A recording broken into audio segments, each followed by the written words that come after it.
जय हिंद दोस्तों, आप देख रहे हैं अध्ययन केंद्र। जैसा कि आप लोगों को पता है, मेरा पुराना चैनल जो अध्ययन केंद्र था वो हैक हो चुका है। तो कुछ इसके बारे में हम ब्रीफली बता देते हैं कि कैसे हैक हुआ है। आप लोग भी थोड़ा अलर्ट रहना और थोड़ा आप लोगों का सपोर्ट चाहिए। जितना हो सके इसको शेयर करो, क्योंकि डाटा जो मेरे पास था पूरा अवेलेबल ही है और जितना हो सके मैं फास्ट में सारे वीडियो इस पर अपलोड कर देता हूँ जब तक कि वो चैनल आपका शुरू ना हो जाए।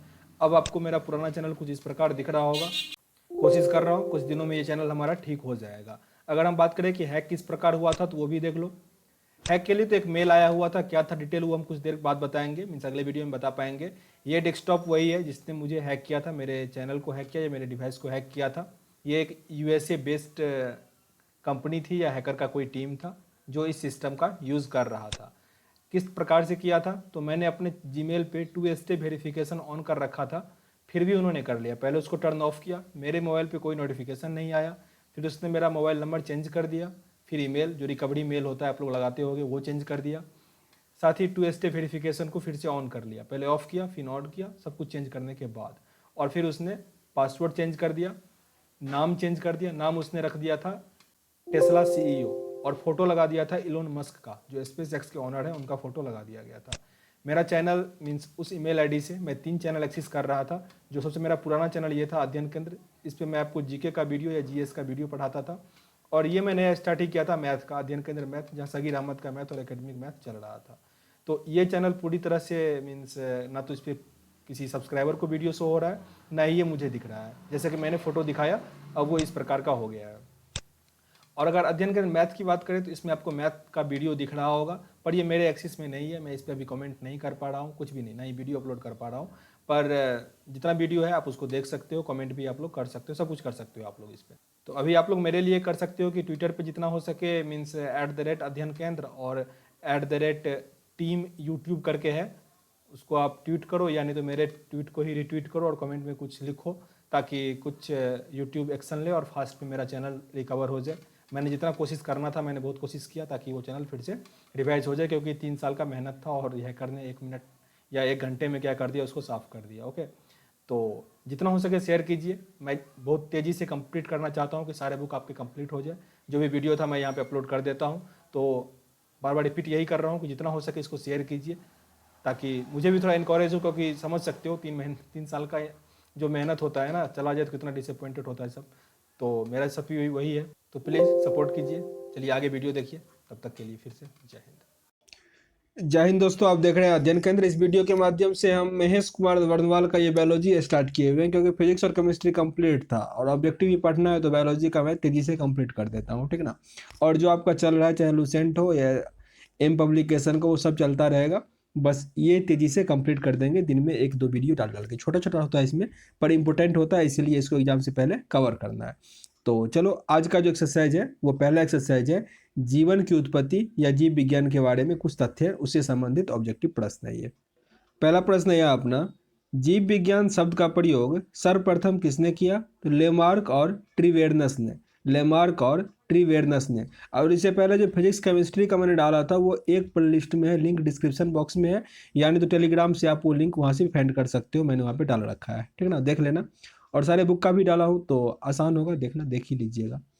वनस्पति विज्ञान के जनक कौन है? थियोफ्रेस्टस। देखो, विज्ञान को 2 टाइप में बांटा गया, एक होता है वनस्पति विज्ञान, दूसरा होता है जंतु विज्ञान, मीन्स बायोलॉजी को मेनली। तो वनस्पति विज्ञान में हम पढ़ते हैं पेड़ पौधे के बारे में, और जंतु विज्ञान में पढ़ते हैं एनिमल के बारे में, जिसके जनक किनको कहा जाता है? अरस्तु को कहा जाता है। साथ ही अरस्तु को जीव विज्ञान का भी पिता कहते हैं। फिर से रिपीट करते हैं, जंतु विज्ञान और जीव विज्ञान के फादर होंगे अरस्तु, जबकि वनस्पति विज्ञान के होंगे थियोफ्रेस्टस। अब जीव विज्ञान के जनक है, जीव विज्ञान के जनक है अरस्तु। इंग्लिश में स्पेलिंग इसका अरिस्टोटल पढ़ा जाता है, पर हिंदी में अरस्तु ही बोलते हैं। चिकित्सा शास्त्र के जनक कौन है? हिप्पोक्रेटस। हिप्पोक्रेटस चिकित्सा शास्त्र, जब कोई मीन्स एमबीबीएस करेगा या डॉक्टरी की पढ़ाई पढ़ेगा, उसे किस का शपथ दिलाया जाएगा डॉक्टर बनने से पहले? तो वो होता है हिप्पोक्रेटस। ये प्रश्न बन जाता है, याद रखना इनका नाम हिप्पोक्रेटस। जैव विकास को सर्वप्रथम किसने समझाया था? लेमार्क ने समझाया था। जैव विकास को सर्वप्रथम किसने समझाया? लेमार्क। किस वैज्ञानिक द्वारा विकास के सिद्धांत का मीन्स थ्योरी ऑफ डेवलपमेंट दिया गया? तो चार्ल्स डार्विन का। चार्ल्स डार्विन, आइंस्टीन नहीं लगाना रहता है, चार्ल्स डार्विन के द्वारा दिया गया था विकास का सिद्धांत। प्रसिद्ध विकासवादी वैज्ञानिक चार्ल्स डार्विन ने किस पुस्तक में अपने सिद्धांत का प्रतिपादन किया? उस बुक का नाम था द ओरिजिन ऑफ स्पीसीज। प्रश्न ऐसे ही बन जाएगा कि द ओरिजिन ऑफ स्पीसीज पुस्तक के लेखक कौन है? तो चार्ल्स डार्विन। उसमें किसका व्याख्या किया गया है? तो नाम से क्लियर है, the origin of species. Species जो है उसका उद्भव कैसे हुआ, विकास का सिद्धांत मेनली इसमें दिया गया है। तो प्रश्न कैसे भी घुमा फिरा के पूछ लेगा आपसे, अगर कंसेप्ट क्लियर है तो आसानी से बना पाओगे। योग्यतम की उत्तरजीविता के सिद्धांत का प्रतिपादक कौन है? डार्विन। योग्यतम की उत्तरजीविता के सिद्धांत का प्रतिपादन कौन है? वही डार्विन। एक्सोबायोलॉजी किससे संबंधित है? एक्सो मीन्स हमेशा होता है बाहर का, तो एक्सोबायोलॉजी मीन्स है बाह्य अंतरिक्ष में जीवन संबंधित, मीन्स सौर मंडल से बाहर अगर कहीं जीवन संभव है उसके बारे में अगर हम स्टडी करेंगे उसे हम कहेंगे एक्सोबायोलॉजी। काफी इंपॉर्टेंट है, याद रखना इसको। जीवधारियों के वर्गीकरण के अध्ययन को क्या कहा जाएगा? टेक्सोनोमी। टेक्सोनोमी का मतलब हुआ जीवधारियों के वर्गीकरण का अध्ययन होगा उसके अंतर्गत। निम्नलिखित में से कौन सा एक सही सुमेलित नहीं है, मीन्स कौन सा इसमें से गलत है? तो फूल की खेती को कहते हैं फ्लोरिकल्चर, फसलों की खेती को एग्रोनोमी, और फलों की खेती को पोमोलॉजी। हॉर्टिकल्चर यहाँ पे क्या था? गलत था। आंसर सी बनेगा आपका। पक्षी विज्ञान के अंतर्गत किसका अध्ययन किया जाता है? पक्षियों का। पक्षी विज्ञान के अंतर्गत हम करते हैं मीन्स पक्षियों का।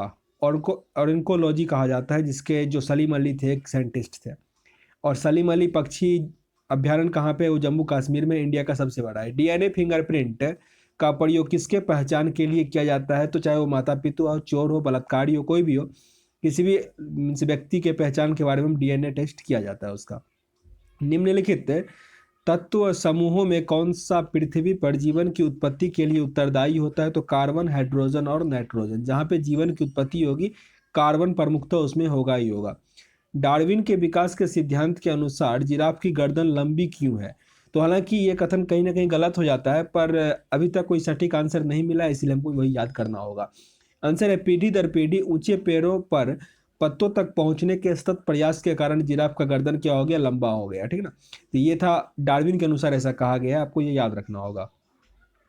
डार्विन ने फ्रीचेंज का प्रयोग किस समूह के लिए किया? पक्षियों के लिए। पक्षियों के लिए उन्होंने फ्रीचेंज शब्द का प्रयोग किया था।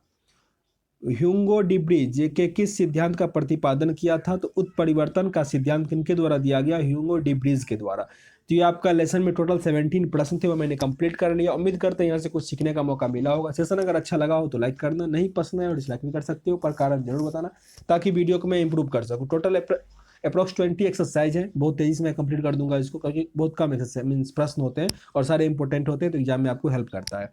और फिर बाद में इसका क्या करूँगा, एक कंपाइल वीडियो बना दूंगा, पूरा बुक आपका इसमें आ जाएगा। तो मिलते हैं नेक्स्ट वीडियो में, तब तक के लिए जय हिंद। जय हिंद दोस्तों, आप देख रहे हैं अध्ययन केंद्र। इस वीडियो के माध्यम से अभी हम महेश कुमार द्वारनवाल का बायोलॉजी पढ़ रहे हैं। इससे पहले फिजिक्स केमिस्ट्री कंप्लीट हो गया और साथ ही मैंने बहुत सारे बुक कंप्लीट कर लिया है। आप प्ले लिस्ट या डिस्क्रिप्शन बॉक्स से उसका लिंक देख लेना। चलो स्टार्ट करते हैं। आज हमारा तीसरा एक्सरसाइज है बायोलॉजी का, कोशिका। इसका ऑब्जेक्टिव प्रश्न है, ध्यान से देखिएगा। पहला प्रश्न है, जीवन की मूलभूत इकाई क्या है? कोशिका। कोशिका जीवन की मूलभूत संरचना पूछ दे या इकाई पूछ दे, क्या हो जाएगा? कोशिका, सेल। निम्नलिखित में से कौन सा कोशिकांग पादप कोशिका में पाया जाता है? पादप का मतलब होता है पेड़ पौधा, किंतु जंतु कोशिका में नहीं पाया जाता है। तो क्लोरोप्लास्ट क्या होता है? पादप कोशिका में पाया जाता है पर जंतु कोशिका में नहीं पाया जाता है। साथ ही सेल वॉल जो होता है मीन्स कोशिका भित्ति जिसे कहते हैं, वो भी क्या होता है? पादप कोशिका में पाया जाता है, जंतु कोशिका में नहीं पाया जाता है।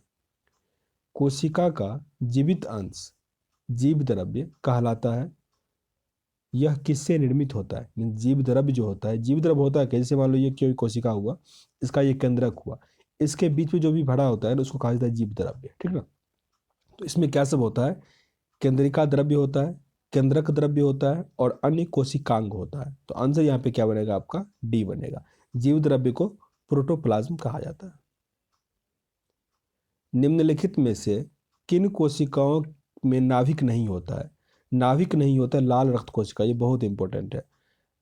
किस कोशिका में नाभिक नहीं होता है? इसका बहुत सारा आंसर हो सकता था। नाभिक नहीं होने का मतलब हुआ कि देखो कोशिका दो टाइप का होता है, एक होता है प्रोकैरियोटिक, दूसरा होता है यूकैरियोटिक। प्रोकैरियोटिक ऐसा कोशिका हुआ जिसमें सेल नहीं हुआ। ठीक ना, सेल मतलब नाभिक वही हुआ, मतलब न्यूक्लियस, सॉरी, जिसमें न्यूक्लियस नहीं हुआ मीन्स नाभिक नहीं हुआ। जैसे कि कोई सेल है, इसके बीच में अगर नाभिक नहीं है, इसका मतलब हुआ वो क्या हो गया, प्रोकैरियोटिक। प्रो मीन्स क्या हुआ, अर्ध विकसित, मीन्स प्राथमिक सेल, ठीक ना। मीन्स ऐसा सेल जिसमें अभी तक नाभिक नहीं हुआ, मीन्स सही से उसका विकास नहीं हो पाया, उसे हम कहते हैं मीन्स प्रोकैरियोटिक। क्लियर।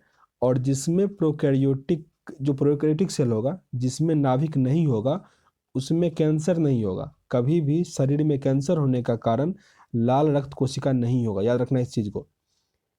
ये जो कोशिका होता है यही डिवाइड होता है, फिर नया सेल बनता है, और उसी के क्रम में क्या होता है, कैंसर होता है।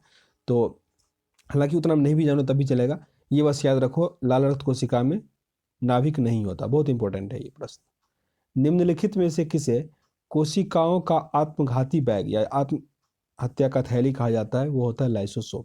लाइसोसोम। निम्नलिखित में से किसे कोशिका का ऊर्जा घर भी कहा जाता है, माइटोकॉन्ड्रिया। माइटोकॉन्ड्रिया को कोशिका का ऊर्जा घर कहा जाता है। वह श्वसन श्रृंखला का उपयोग कर यह श्वसन श्रृंखला का उपयोग कर पादप कोशिकाओं में ऊर्जा का उत्पादन करता है, माइटोकॉन्ड्रिया। माइटोकॉन्ड्रिया। मानव शरीर में उपस्थित निम्नलिखित कोशिकाओं में से किसमें माइटोकॉन्ड्रिया नहीं पाया जाता है, लाल रक्त कोशिका में क्या होता है, माइटोकॉन्ड्रिया नहीं पाया जाता है।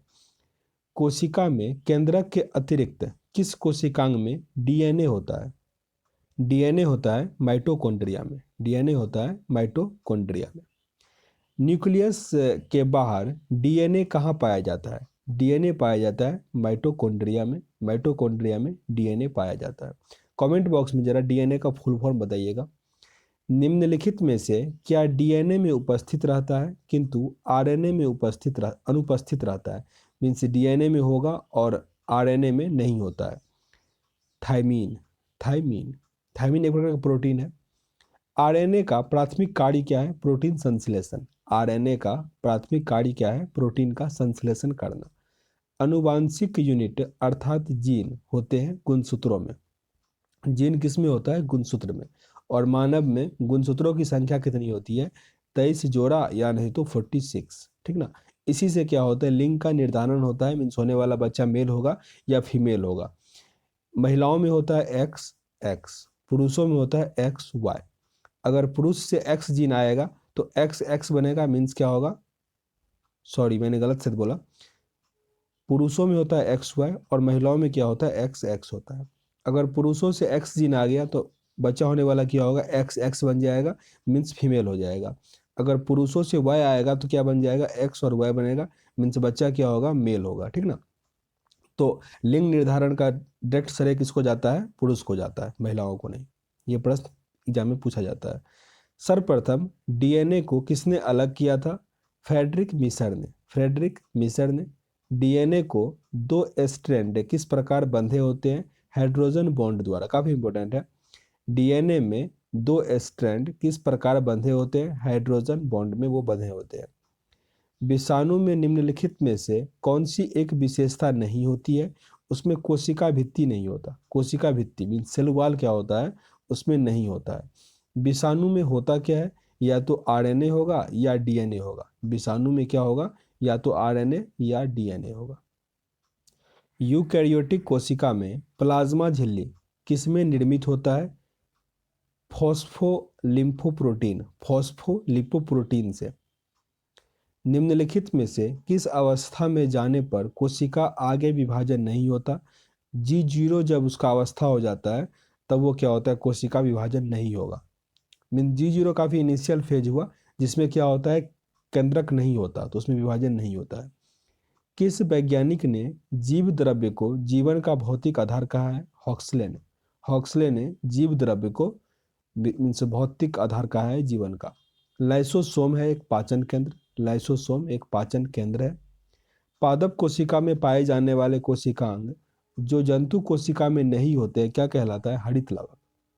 हरित लवक, रिपीट करते हैं, मीन्स पादप कोशिका में पाया जाता है पर जंतु कोशिका में नहीं होता, ये होता है हरित लवक, मीन्स क्लोरोफिल जिसे कहते हैं।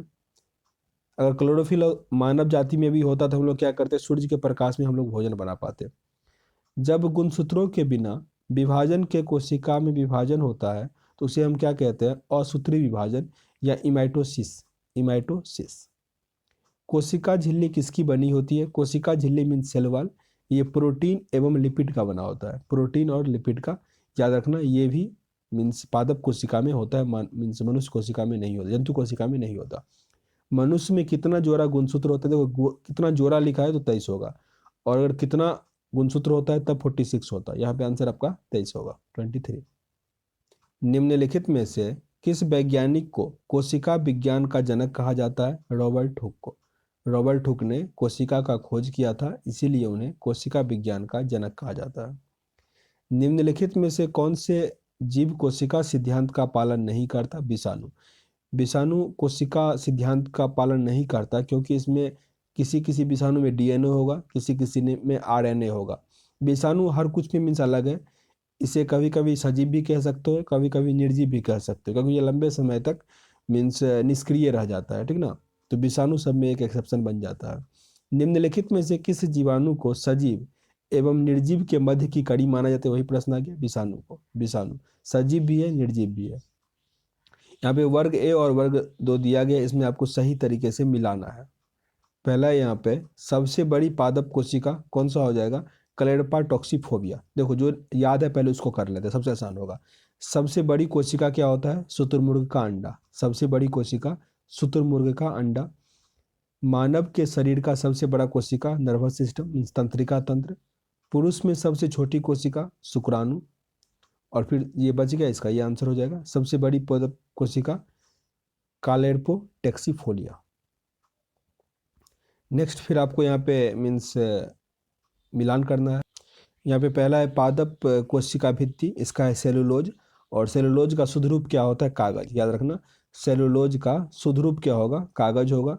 जीवाणु कोशिका भित्ति ये बना होता है पेप्टोग्लाइकन, पेप्टोग्लाइकन से। शैवाल कोशिका भित्ति ग्लाइकोप्रोटीन, शैवाल कोशिका भित्ति ग्लाइकोप्रोटीन। और कवक कोशिका भित्ति ग्लाइकोसेमिन। फिर से रिपीट कर लेते हैं इसको। पादप कोशिका भित्ति सेलुलोज का। जीवाणु कोशिका भित्ति प्लेटोग्लाइकन। शैवाल कोशिका भित्ति ग्लाइकोप्रोटीन। कवक कोशिका भित्ति ग्लूकोसेमिन। तो ये इसका लास्ट प्रश्न था, कोशिका आपका कंप्लीट हुआ। उम्मीद करते हैं यहाँ से कुछ सीखने का मौका मिला होगा। सेशन अगर अच्छा लगा हो तो लाइक करना, नहीं पसंद आया हो डिसलाइक भी कर सकते हो, पर कारण जरूर बताना ताकि वीडियो को इम्प्रूव कर सके। मिलता है नेक्स्ट वीडियो में, तब तक के लिए जय हिंद। जय हिंद दोस्तों, आप देख रहे हैं अध्ययन केंद्र। इस वीडियो के माध्यम से अभी हम महेश कुमार वर्णवाल का बायोलॉजी पढ़ रहे हैं और उसका ये चौथा एक्सरसाइज होगा। मेनली इसमें हम ऑब्जेक्टिव पढ़ रहे हैं। इससे पहले आपका फिजिक्स और केमिस्ट्री कंप्लीट है, लिंक डिस्क्रिप्शन बॉक्स में देख लेना। काफ़ी अच्छी बुक है और काफ़ी प्रसिद्ध भी है। तो चलो स्टार्ट करते। एक्सरसाइज का नाम था उत्तक, ठीक ना। तो संवहनी मीन्स वस्कुलर पौधे में पानी ऊपर किसके द्वारा पहुंचता है? मीन्स पानी का संचयन जो होता है वो किसके द्वारा होता है, किस उत्तक के द्वारा होता है? जाइलम। पानी को हिंदी में और क्या कहा जाता है? जल कहा जाता है, तो जल से जाइलम। अगर वहीं फूड रहता तो फ्लोयम, ठीक ना। अगर फूड रहता फ्लोयम, जल रहेगा तो जाइलम। तो पानी किसके द्वारा ऊपर जाएगा? जाइलम उत्तक के द्वारा। नेक्स्ट प्रश्न है आपका, पौधों में जाइलम की उपस्थिति से निम्नलिखित में से कौन सी क्रिया होती है? तो जल का वहन होता है, जल का ट्रांसपोर्टेशन होता है। पौधे में फ्लोएम किसके लिए उत्तरदायी होता है? तो आहार वाहन के लिए, फूड के लिए, आहार के लिए। पौधे व पेड़ का खाना तैयार करने की प्रक्रिया को क्या कहते हैं? फोटोसिंथेसिस। फोटोसिंथेसिस क्या होता है? प्लांट का खाना बनाने का प्रोसेस, फोटोसिंथेसिस। निम्नलिखित में से वो कौन सा हिस्सा मानव त्वचा का सबसे बाहरी हिस्सा होता है? तो एपिडर्मिस। एपिडर्मिस सबसे बाहरी हिस्सा को कहा जाता है। मांसपेशी को हड्डी से जोड़ने वाली ऊतक को क्या कहा जाएगा? टेंडन। काफ़ी इंपॉर्टेंट है ये। मांसपेशी को हड्डी से जोड़ेगा तो वो टेंडन, हड्डी को हड्डी से जोड़ेगा मीन्स बोन को बोन से जोड़ेगा उसको कहेंगे लिगामेंट। रिपीट करता हूँ, हड्डी को हड्डी से जोड़ेगा वो होगा लिगामेंट, और मांसपेशी को हड्डी से जोड़ेगा वो होता है टेंडन। तो अभी यहाँ पे आंसर आपका टेंडन था। रक्त है, रक्त एक क्या है? संयोजी ऊतक है। रक्त क्या है? एक संयोजी ऊतक है।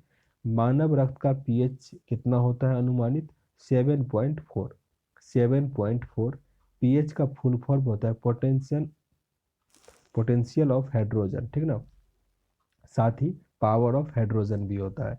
और पीएच की खोजकर्ता कौन है? सोरेनसन। इससे हम पता कर पाते हैं कि कोई भी सामान जो है लिक्विड या जो भी मटेरियल है वो एसिडिक है या बेसिक है। एक वयस्क पुरुष के लिए सामान्य हीमोग्लोबिन की मात्रा प्रति 100 ml रक्त कितना है? 14.5 ग्राम। 14.5 ग्राम। प्लाज्मा में जल का प्रतिशत कितना है? 90%। काफ़ी इंपॉर्टेंट प्रश्न है ये। प्लाज्मा में जल का प्रतिशत कितना है? 90%।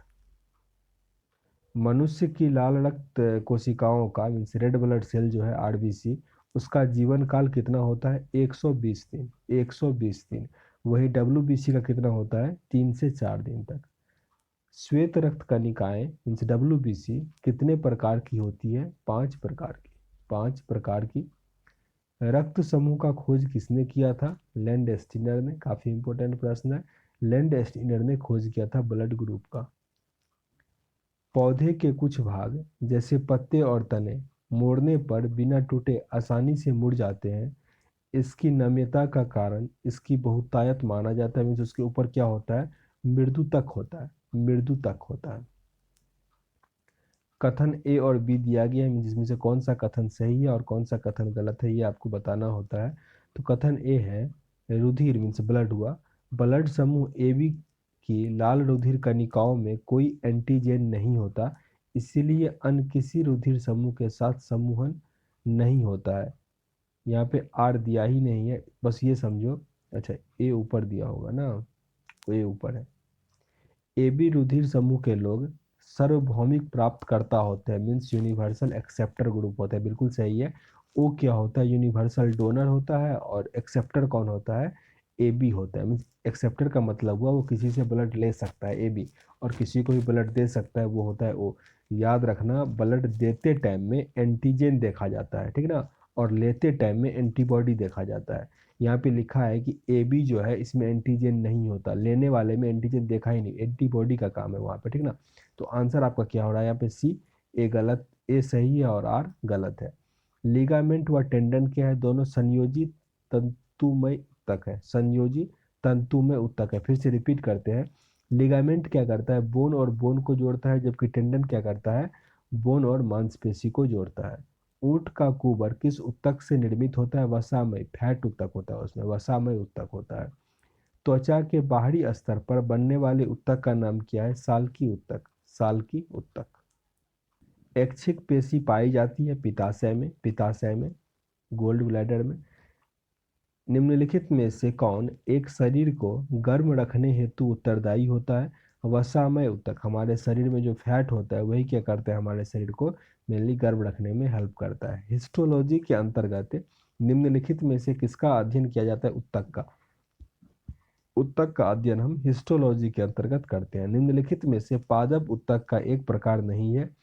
उपकला ऊतक जो है पादप ऊतक का टाइप नहीं है, जबकि जाइलम, फ्लोएम और सरल अस्थायी ऊतक क्या है? पादप ऊतक का मीन्स प्रकार है। पादपों की जड़ों तथा तनों के सिरे पर किस प्रकार के ऊतक पाए जाते हैं? शीर्षस्थ विभाज्य ऊतक। शीर्षस्थ विभाज्य ऊतक। किस प्रकार के ऊतक पादपों में भोजन, गोंद, टेनिन, रेजिन आदि का भंडारण करता है? मृदु ऊतक। मृदु ऊतक। जल एवं खनिज संवहन ऊतक जाइलम पादप के किस अंग में उपस्थित होता है? वो सभी जगह होगा, मिस्तना, जड़, पत्ती सभी जगह होगा। आंसर क्या है यहाँ पे? इनमें से सभी। फ्लोएम का मुख्य कार्य क्या है? पत्ती द्वारा निर्मित भोजन को पौधे के विभिन्न हिस्सों तक पहुंचाना। भोजन को ही पहुंचाएगा, याद रखना, फ्लोएम भोजन को ही पहुंचाएगा। किस पादप ऊतक में चालनी नालिकाएं एवं सहकोशिकीय पाई जाती है? फ्लोएम में। फ्लोएम फिर से रिपीट करते हैं। पादप के किस ऊतक में चालनी नलिकाएं मीन्स सेफ ट्यूब और कंपेनियन सेल पाया जाता है? वो होता है फ्लोएम में। निम्नलिखित में से जंतु ऊतक का एक प्रकार है। जंतु ऊतक में उपकला ऊतक, पेशी ऊतक, संयोजी ऊतक, ये सभी क्या हो जाएगा? जंतु ऊतक होगा। याद रखिएगा, जाइलम फ्लोएम जंतु में नहीं होता, पादप में ही होता है। नेक्स्ट प्रश्न आपका है, ऐसे ऊतक जिसमें दूध जैसा गाढ़ा तरल पदार्थ भरा होता है वो कौन सा होता है? लेक्टिफेरस। लेक्टिफेरस। उपकला ऊतक जंतु का कौन सा कार्य करता है? जल का अवशोषण, भोजन का अवशोषण, रक्षात्मक अवशोषण का निर्माण। ये सभी नाम क्या है? उपकला उत्तक। उपकला उत्तक जो जंतु में पाया जाता है। ऐसे उत्तक जो विभिन्न रस व हार्मोन का स्राव हेतु विशिष्ट स्तंभाकार रचनाएं ग्रहण करता है, क्या कहलाता है? ग्रंथिल उपकला उत्तक। ग्रंथिल उपकला उत्तक। वह उत्तक जिसका निर्माण भ्रूणीय मध्य स्तर से होता है उसे हम कहते हैं संयोजी उत्तक। संयोजी उत्तक वह उत्तक जिससे मानव शरीर का लगभग 30% भाग का निर्माण होता है तथा जो विभिन्न कोशिकाओं, उत्तक एवं अंगों को जोड़ता है उसे हम कहते हैं संयोजी उत्तक। संयोजी उत्तक।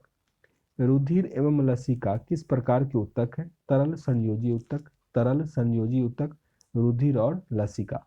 मानव शरीर में श्वेत रक्त कणिका का जीवन काल कितना होता है? यहाँ पे गलत कर दो इसको, 3 से 4 दिन होता है, ठीक ना, WBC का।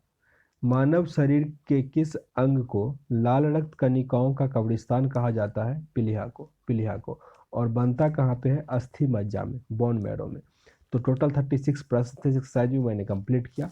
उम्मीद करते हैं यहाँ से कुछ सीखने का मौका मिला होगा। सेशन अगर अच्छा लगा हो तो लाइक करना, नहीं पसंद आया हो डिसलाइक भी कर सकते हो, पर कारण जरूर बताना ताकि वीडियो को इम्प्रूव कर सके। मिलते हैं नेक्स्ट वीडियो में, तब तक के लिए जय हिंद। जय हिंद दोस्तों, आप देख रहे हैं अध्ययन केंद्र। इस वीडियो के माध्यम से अभी हम महेश कुमार वर्णवाल का बायोलॉजी का बुक पढ़ रहे हैं, ऑब्जेक्टिव वो भी। इससे पहले हमारा फिजिक्स और केमिस्ट्री कंप्लीट हो चुका है। बायोलॉजी में भी शायद 5 से 6 पार्ट आ चुके हैं, तो अगर आप वो नहीं देखे होंगे देख लेना, लिंक डिस्क्रिप्शन बॉक्स में दिया गया है। अभी जो हम एक्सरसाइज पढ़ेंगे नाम है पादप। स्टार्ट करते हैं पहले प्रश्न से। पहला प्रश्न है यहाँ अपना, पेड़ व पौधे द्वारा भोजन तैयार करने की प्रक्रिया क्या कहलाती है? इसे हम कहते हैं फोटोसिंथेसिस। याद रखना, प्रश्न ऐसे भी आएगा, फोटोसिंथेसिस कौन सी अभिक्रिया है? ये एक रासायनिक अभिक्रिया है। फोटोसिंथेसिस कैसी अभिक्रिया है? रासायनिक अभिक्रिया है। इसमें क्या होता है? ऑक्सीजन का उत्सर्जन होता है। ऑक्सीजन का उत्सर्जन होता है, याद रखना इस सब चीज को। प्रकाश संश्लेषण में कौन सा प्रकाश कम प्रभावी होता है? कम प्रभावी होगा हरा, और सबसे अधिक प्रभावी कौन सा होगा? लाल। सबसे कम प्रभावी हरा प्रकाश और सबसे अधिक प्रभावी लाल प्रकाश होगा। प्रकाश संश्लेषण में कौन सा प्रकाश सबसे अधिक प्रभावकारी होता है? लाल। लाल। ऑक्सीजन जो प्रकाश संश्लेषण से उत्पन्न होती है कहाँ से आती है? जल से। काफी इंपॉर्टेंट है। जल का क्या होता है? H2O। ये जो ऑक्सीजन है यही बाहर निकलता है, ठीक ना। तो ऑक्सीजन जो प्रकाश संश्लेषण या फोटोसिंथेसिस के क्रिया के अकॉर्डिंग जो वो उत्पन्न होता है, वो कहाँ से ऑक्सीजन आता है? वो जल से ही आता है। बहुत इंपॉर्टेंट प्रश्न है ये। और जल प्लांट कहाँ से लेता है? वो जड़ से लेता है, भूमि से लेता है। और जाइलम के थ्रू क्या होता है? वो ऊपर जाता है। फ्लोएम के थ्रू फूट जाता है, जाइलम के थ्रू जल जाता है। प्रकाश संश्लेषण की क्रिया में प्रकाश ऊर्जा बदलता है, रासायनिक ऊर्जा। वही प्रश्न आ गया। प्रकाश संश्लेषण बस ऐसे याद रखो, कौन सी अभिक्रिया होगी? रासायनिक ऊर्जा। प्रकाश ऊर्जा को रासायनिक ऊर्जा में कन्वर्ट करता है। प्रकाश ऊर्जा को रासायनिक ऊर्जा में कन्वर्ट करता है। वाष्पोत्सर्जन के लिए पौधे की निम्नलिखित संरचनाओं में से कौन उत्तरदायी होता है? रंध्र या स्टोमाटा। रंध्र या स्टोमाटा, वही हुआ जो छोटे छोटे छेद होते हैं उस पर। पौधे के लिए प्राथमिक पोषक तत्वों के रूप में ज्ञात तत्व कौन सा है? नाइट्रोजन, फास्फोरस और पोटासियम। प्राथमिक पोषक तत्वों के रूप में पौधे में क्या होता है? नाइट्रोजन, फास्फोरस और पोटासियम। आंसर बनेगा यहाँ आपका ए। डायरेक्ट नाइट्रोजन नहीं होता, नाइट्रस ऑक्साइड होता, पर नाइट्रोजन ही लिखा जाता है। निम्नलिखित में से कौन सी फसल मृदा को नाइट्रोजन से परिपूर्ण कर देता? मटर। मटर। कोई भी दलहन फसल जो होगा, दलहन फसल मीन्स दाल पल्स जो होता है, उसके जड़ में एवरेज क्या मीन्स अधिक जल में मीन्स अधिक प्लांट के जड़ में क्या होता है? दाल वाले में एक जीवाणु होता है, उसका नाम भी याद रखो, राइजोबियम। वहीं से क्या होता है? नाइट्रोजन होता है। हालांकि वो भी फिर गलत है, नाइट्रस ऑक्साइड होता है। देखो एटमॉस्फेयर में नाइट्रोजन तो है ही, तो प्लांट वहाँ से ले ही सकता था, पर प्लांट को नाइट्रोजन नहीं चाहिए, नाइट्रस ऑक्साइड चाहिए या नाइट्रेट चाहिए। तो वो जीवाणु क्या होता है? उसको कन्वर्ट कर देता है। नहीं तो एक सिंपल से बेसिक चीज़ समझो, एटमॉस्फेयर में कितना परसेंट नाइट्रोजन है? 78%। बिल्कुल सही है। ऑक्सीजन कितना है? 21%। और कार्बन डाइऑक्साइड कितना है? 0.03%, काफ़ी कम है। पौधा जब प्रकाश संश्लेषण करता है तो वो लेता है कार्बन डाइऑक्साइड और सूर्य का प्रकाश। तो सूर्य का प्रकाश तो मान लो बहुत अधिक है, ले लेगा वो। कार्बन डाइऑक्साइड वो इतना परसेंट में से ले लेता है, उसको दिक्कत नहीं होता। तो फिर जब उसको नाइट्रोजन चाहिए इतना में से तो उसको आसानी से मिल जाएगा। उसके लिए हम यूरिया खाद काहे डालते हैं उसमें? या फिर मीन्स मटर जैसे प्लांट का कोई ज़रूरत ही नहीं था, लेकिन प्लांट को डायरेक्ट नाइट्रोजन नहीं चाहिए, नाइट्रेट या नाइट्रस ऑक्साइड वो चाहिए। और उसको वो कन्वर्ट कौन करता है? राइजोबियम नाम का जीवाणु, या फिर जो हम फर्टामिन से यूरिया डालते हैं उससे होता है वो नाइट्रस ऑक्साइड। वो डायरेक्ट यूरिया नहीं होता, याद रखना इसको, नाइट्रोजन नहीं होता। हालांकि यूरिया बार बार रिपीट कर रहा हूँ, उसका फार्मूला एग्जाम में पूछा जाएगा आपसे। नेट यूरिया का क्या होता है? NH2CO, ठीक ना, याद रख लेना। इसको कहीं कहीं क्या होगा, बैलेंस करके क्या लिखा जाता है? N यहाँ पे 2 बार यूज हुआ है ना, तो N2 लिख देगा, H4 बार है H4 लिख देगा, और CO लिख देगा। तो कंफ्यूज नहीं कर जाना, सही से दिमाग शांत करके इसको बना लेना, ठीक है ना। बहुत एग्जाम में पूछा जाता है ये प्रश्न। अब नेक्स्ट है आपका, निम्नलिखित में से कौन सा पादप हार्मोन नहीं है? इसमें से साइटोकाइनिन क्या है? पादप हार्मोन नहीं है। जबकि एथिलीन, जेबरेलिन और इंसुलिन क्या है? पादप हार्मोन है। हालांकि इंसुलिन जो होता है मानव में भी होता है। इंसुलिन का अगर कमी हो जाए तो क्या हो जाएगा? डायबिटीज़ हो जाएगा। अगर किसी को डायबिटीज़ है तो कौन सा सुई दिया जाएगा? इंसुलिन का सुई दिया जाएगा। हालांकि अगर शरीर में ग्लूकोज की मात्रा बढ़ जाएगी तब भी क्या होगा? डायबिटीज़ होगा। इंसुलिन और ग्लूकोज एक दूसरे का इन्वर्सली प्रोपोर्शनल है, एक बढ़ेगा तो दूसरा घटेगा।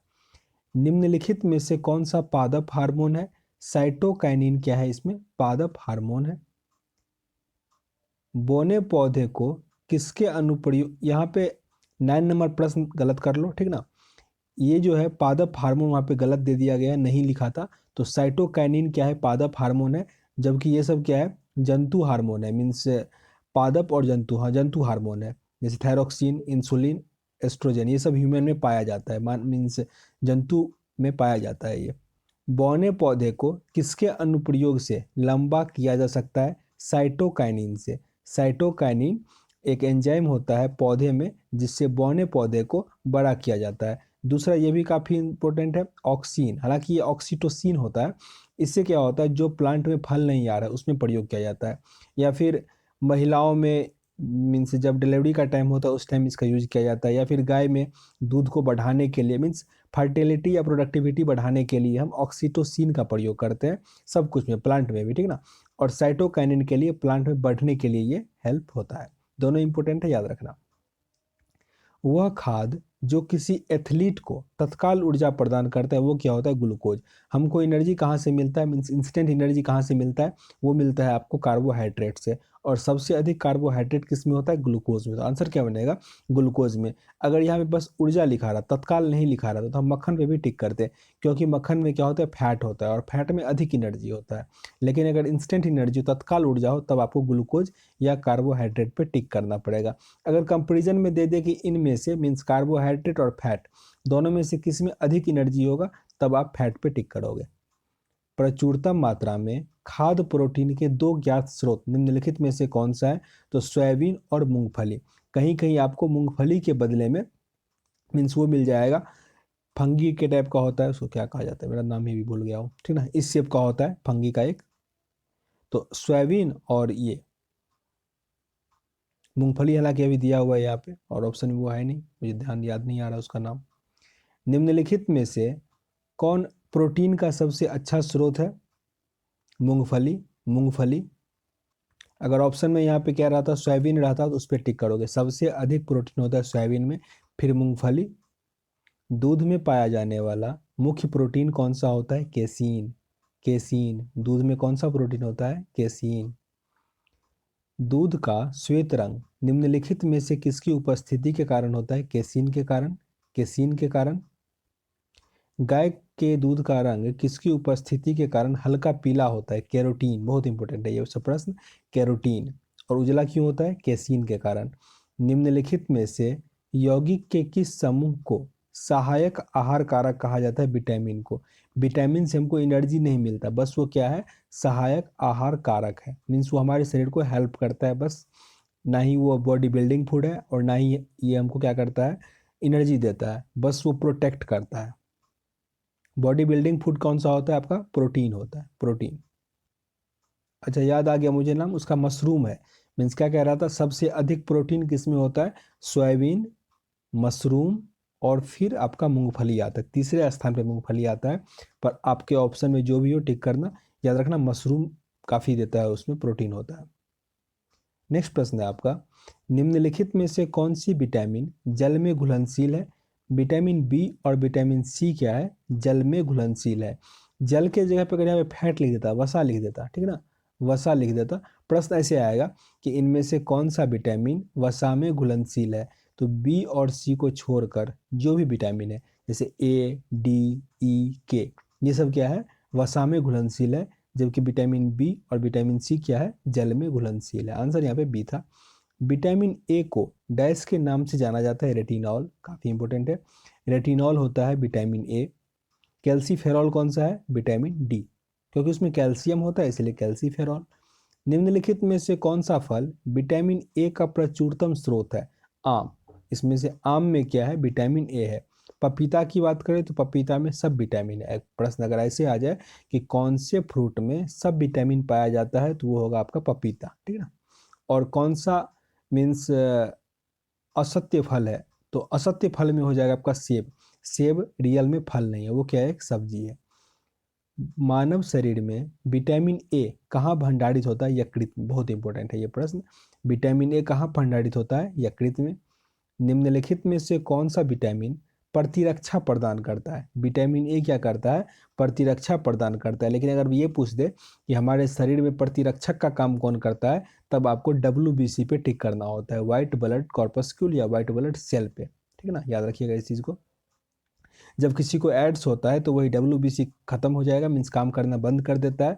मीन्स हमारे शरीर का प्रतिरक्षण तंत्र जो होता है वो खराब हो जाता है। उसके बाद क्या होता है, किसी को जो डिजीज होगा तो वो ठीक नहीं होगा और धीरे धीरे उसको बहुत सारा डिजीज हो जाएगा और उसकी मृत्यु हो जाएगी। विटामिन ए की कमी से कौन सा रोग होता है, रतौंधी। रतौंधी आँख से संबंधित, बस कलर ब्लाइंडनेस को छोड़कर, कलर ब्लाइंडनेस किसी की कमी के कारण नहीं होता, वो एक क्या है, जेनेटिक डिजीज है और उसका इलाज भी अभी तक नहीं है।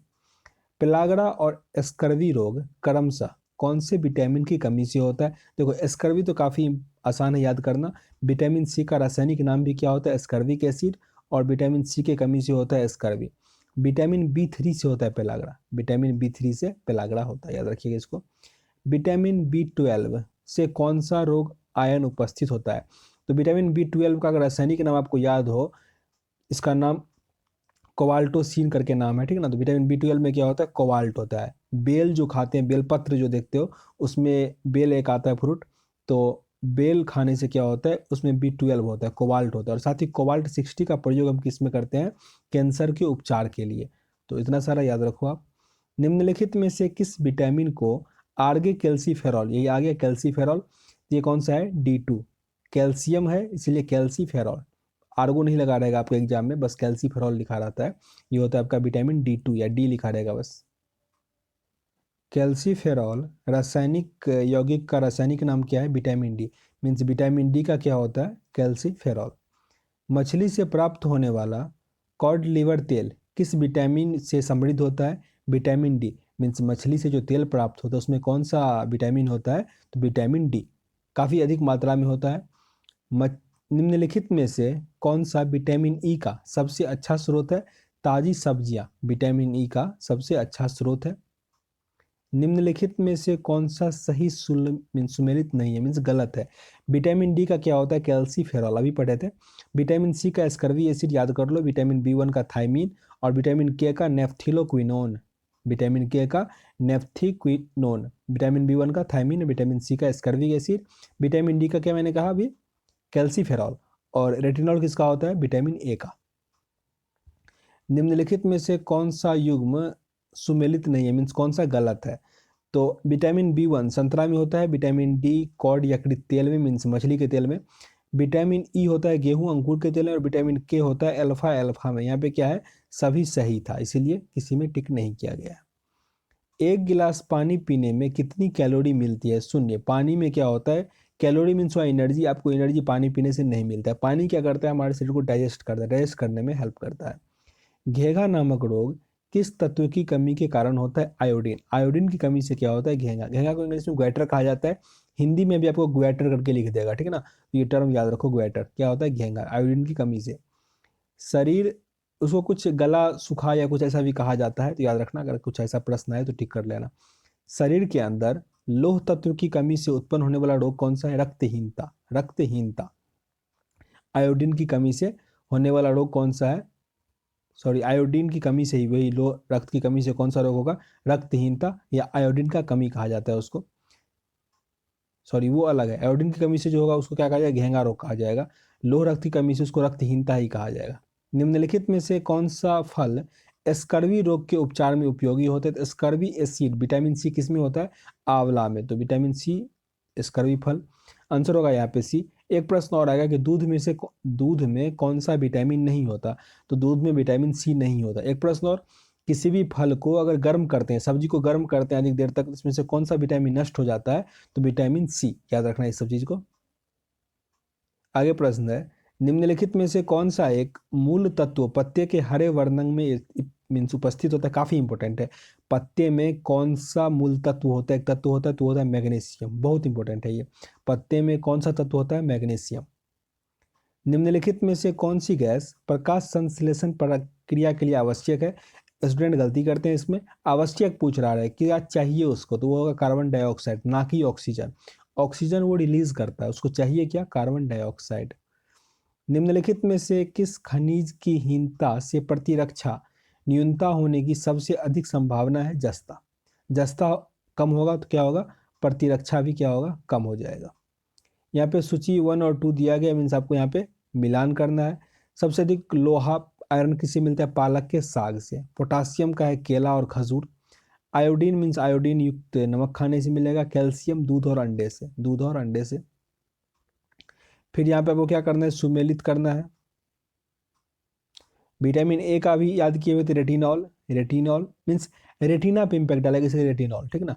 विटामिन बी का थायमीन, विटामिन सी का स्कर्वी एसिड, विटामिन डी का टोकोफेरॉल। यहाँ पे थोड़ा गलत है, यहाँ पे क्या होना चाहिए? कैल्सीफेरॉल होना चाहिए, गलत है, ठीक ना। यहाँ पे कैल्सीफेरॉल कर लो, तब आपका सही हो जाएगा सारा।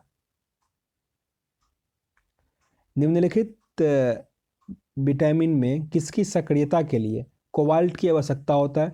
तो विटामिन B12 हम बताए थे, मीन्स कोबाल्टोफेरॉल या कुछ ऐसा करके नाम होता है विटामिन B12 का।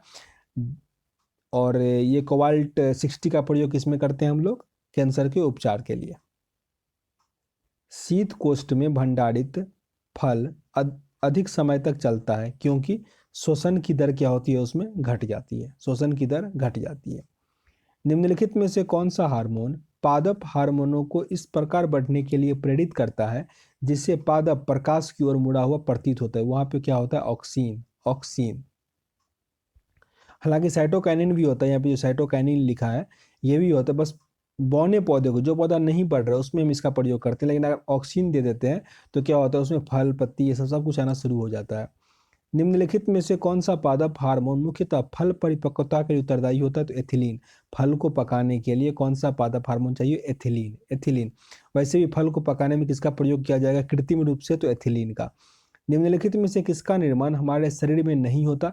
विटामिन ए का से हमारे शरीर में किसका निर्माण, अच्छा फिर से रिपीट कर रहा हूँ, निम्नलिखित में से किसका निर्माण हमारे शरीर में नहीं होता? विटामिन ए का निर्माण नहीं होता, हमको बाहरी सोर्स से लेना पड़ता है, जैसे गाजर खाओ ये सब खाओ, तो उससे क्या होता है? हमारे शरीर में इसका निर्माण होता है। हालांकि स्टोर कहाँ होता है? यकृत में होता है। एक संतुलित आहार में क्या पाया जाता है? आधा प्रोटीन होगा, 1/4 वसा होगा और 3/4 कार्बोहाइड्रेट। सबसे अधिक क्या होगा? कार्बोहाइड्रेट होगा।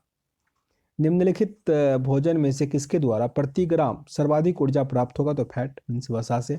वसा से ग्लूकोज भी लिखा हुआ है, वसा भी लिखा हुआ है। इंस्टेंट एनर्जी तब ग्लूकोज पे टिक करना, सबसे अधिक एनर्जी तब वसा पे आपका टिक होगा। पोषक तत्वों में मुख्यतः निम्नलिखित में से दो वर्गों में विभाजित कीजिए, एक होगा कार्बनिक और दूसरा होगा अकार्बनिक। तो टोटल 49 प्रश्न थे, वो मैंने कंप्लीट कर लिया। नेक्स्ट वीडियो में नेक्स्ट तरह से पढ़ेंगे। उम्मीद करते हैं यहाँ से आपको कुछ सीखने का मौका मिला होगा और आपके एग्जाम में हेल्प करे। सेशन अगर अच्छा लगा हो तो लाइक करना, अपने दोस्तों के साथ शेयर कर देना ताकि उनको भी फायदा हो। मिलते हैं नेक्स्ट वीडियो में, तब तक के लिए जय हिंद।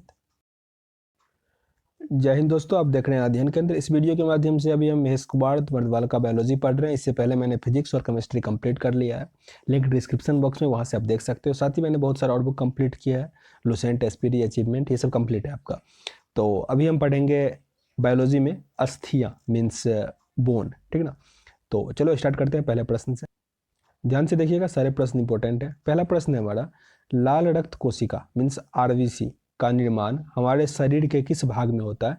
मीन्स ब्लड का निर्माण हमारे शरीर के किस भाग में होता है, वो होता है बोन मैरो, अस्थि मज्जा में। आंसर क्या बनेगा, सी।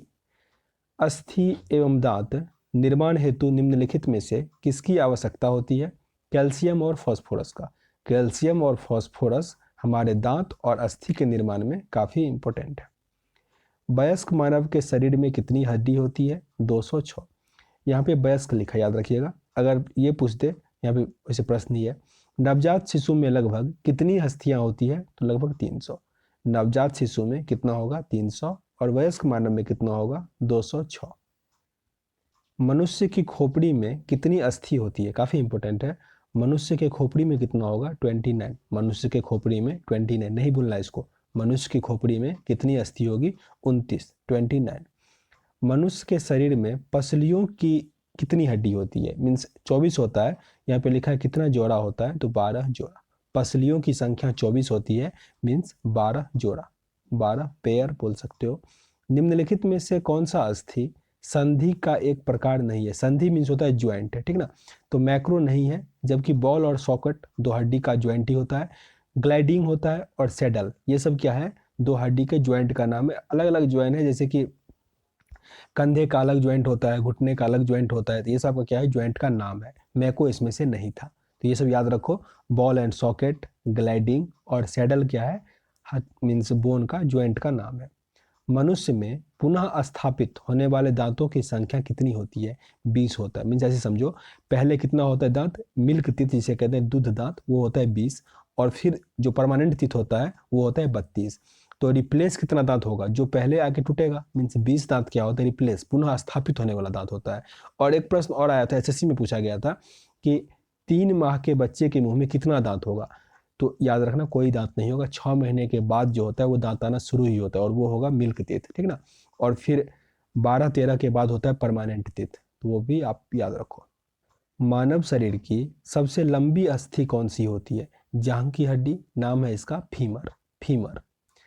मानव शरीर में सबसे छोटी हड्डी कौन सी होती है, स्टेपीज, स्टेपीज ये एक कान की हड्डी है, याद रखना। स्टेपीज सबसे छोटी हड्डी होती है और फीमर सबसे बड़ी हड्डी होती है।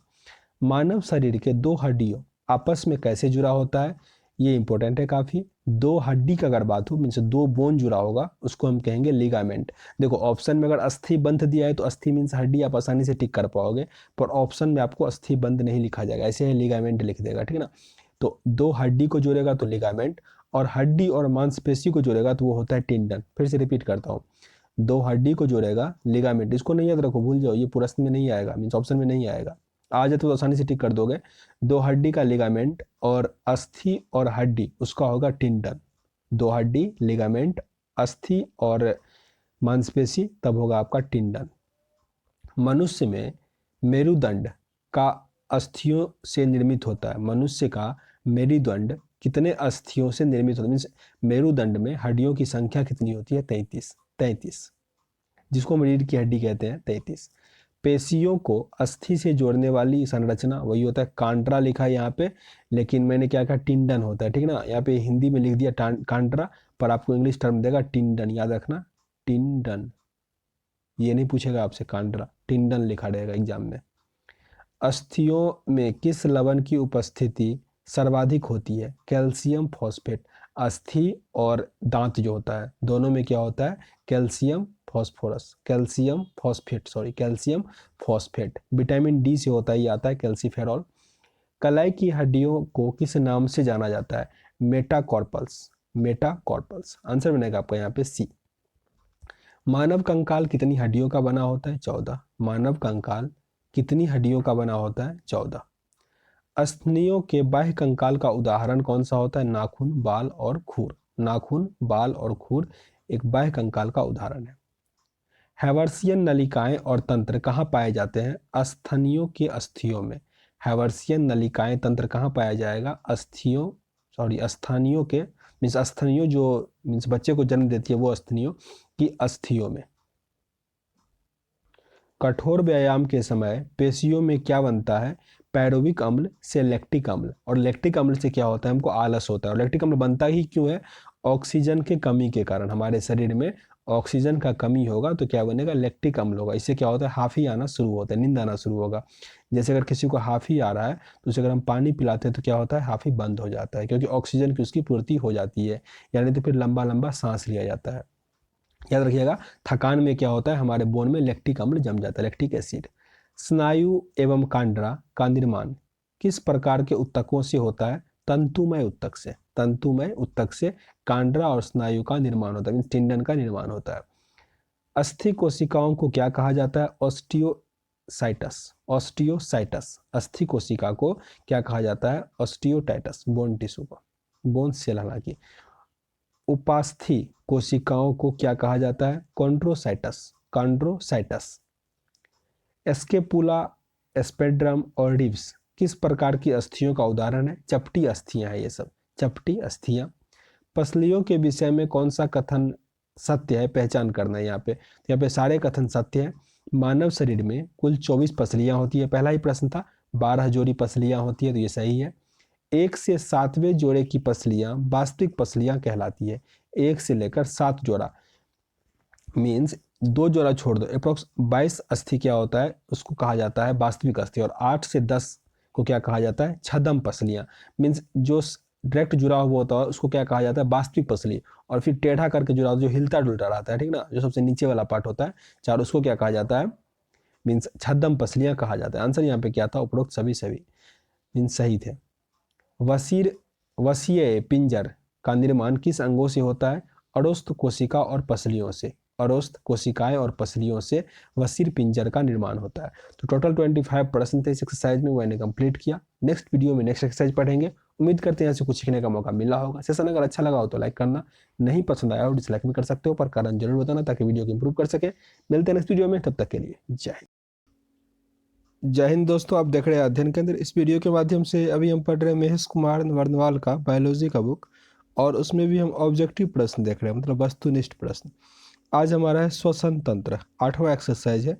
तो चलो स्टार्ट करते हैं पहले प्रश्न। इसी को रिस्पिरेटरी सिस्टम भी कहा जाता है, मतलब श्वसन का ही इंग्लिश होता है रिस्पिरेटरी सिस्टम, ठीक ना। ब्रीथिंग भी होता है हालांकि, पर रिस्पिरेटरी सिस्टम यूज किया जाता है। पहला प्रश्न है यहाँ आपका, एक स्वस्थ वयस्क व्यक्ति के हृदय की धड़कन का औसत दर कितना होता है? तो 1 मिनट में 72 बार। धड़कन याद रखना, हार्ट बीट जो होता है वो 1 मिनट में 72 बार होता है। अगर श्वसन की बात पूछ दे कि 1 मिनट में कितना बार सांस लेता है, तो 16 से 18 बार। दोनों में अंतर है, सांस लेगा 16 से 18 बार, और जो हार्ट बीट होगा वो होगा 72 बार 1 मिनट में। मानव कलाई में नाड़ी स्पंदन करती है हृदय के समान। पूरे शरीर में नाड़ी का जो वो स्पंदन होगा, वाइब्रेशन होगा, वो क्या होगा? हृदय के अकॉर्डिंग होगा, 72 बार ही होगा।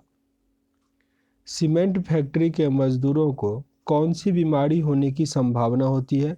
साइटोसिलिकोसिस। साइटोसिलिकोसिस। निम्नलिखित में से किस प्रक्रिया में ऊर्जा मुक्त होता है? श्वसन में क्या होता है? ऊर्जा मुक्त होता है, काफ़ी इंपॉर्टेंट है। श्वसन में क्या होता है? ऊर्जा मुक्त होता है। साथ ही श्वसन क्या है? एक मीन्स ये केमिकल रासायनिक अभिक्रिया है, ठीक ना, रासायनिक अभिक्रिया है, केमिकल चेंज है। बहुत इंपॉर्टेंट प्रश्न है ये। साथ ही प्रकाश संश्लेषण भी क्या है? केमिकल चेंज है, मीन्स रासायनिक परिवर्तन है। श्वसन के संबंध में सत्य कथन की पहचान कीजिए। यहाँ पे सारे कथन सत्य है, मतलब यह एक जैव रासायनिक प्रक्रिया है। सबसे इम्पोर्टेंट यही है आपका कि ये क्या है? रासायनिक प्रक्रिया है। इसमें भोजन का क्या होता है? ऑक्सीकरण होता है। इसमें भोजन का ऑक्सीकरण होता है। दो होते, एक होता है अवकरण, एक होता है ऑक्सीकरण। ऑक्सीजन अगर रिलीज होगा तो उसे हम क्या कहेंगे? ऑक्सीजन जहाँ भी इसमें इंडल्ज हो गया ना, उसको हम ऑक्सीकरण कहते हैं। एटीपी के रूप में ऊर्जा मुक्त होता है। किस रूप में? एटीपी के रूप में। यहाँ पे आंसर डी था, सभी कथन सही था। नेक्स्ट है, श्वासोच्छ्वास तथा श्वसन के विषय में सत्य कथन की पहचान की। जिसमें से कौन सा कथन सही है? तो यहाँ भी सारे कथन सत्य है। मतलब श्वासोच्छ्वास कोशिका के बाहर, जबकि श्वसन कोशिका के भीतर होता है।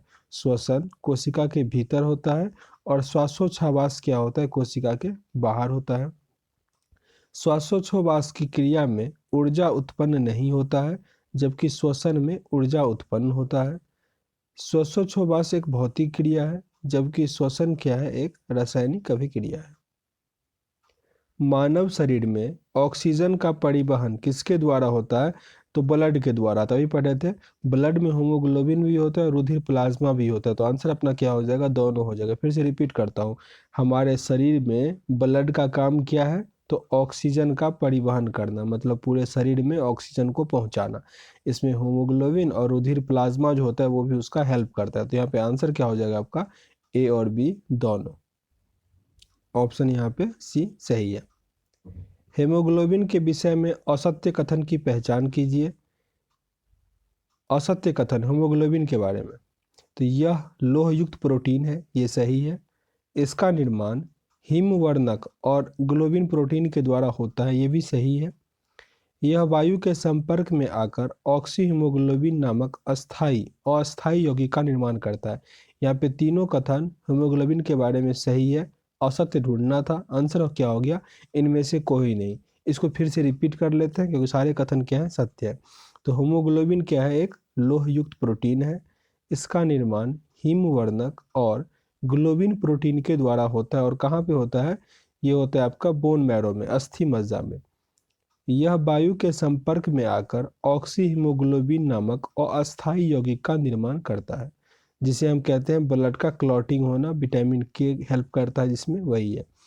निःश्वसन के समय ग्रहण की गई वायु में ऑक्सीजन का कितना प्रतिशत होता है? जब हम सांस छोड़ते हैं, जैसे हम लोग क्या करते हैं? ऑक्सीजन लेते हैं, कार्बन डाइऑक्साइड छोड़ते हैं।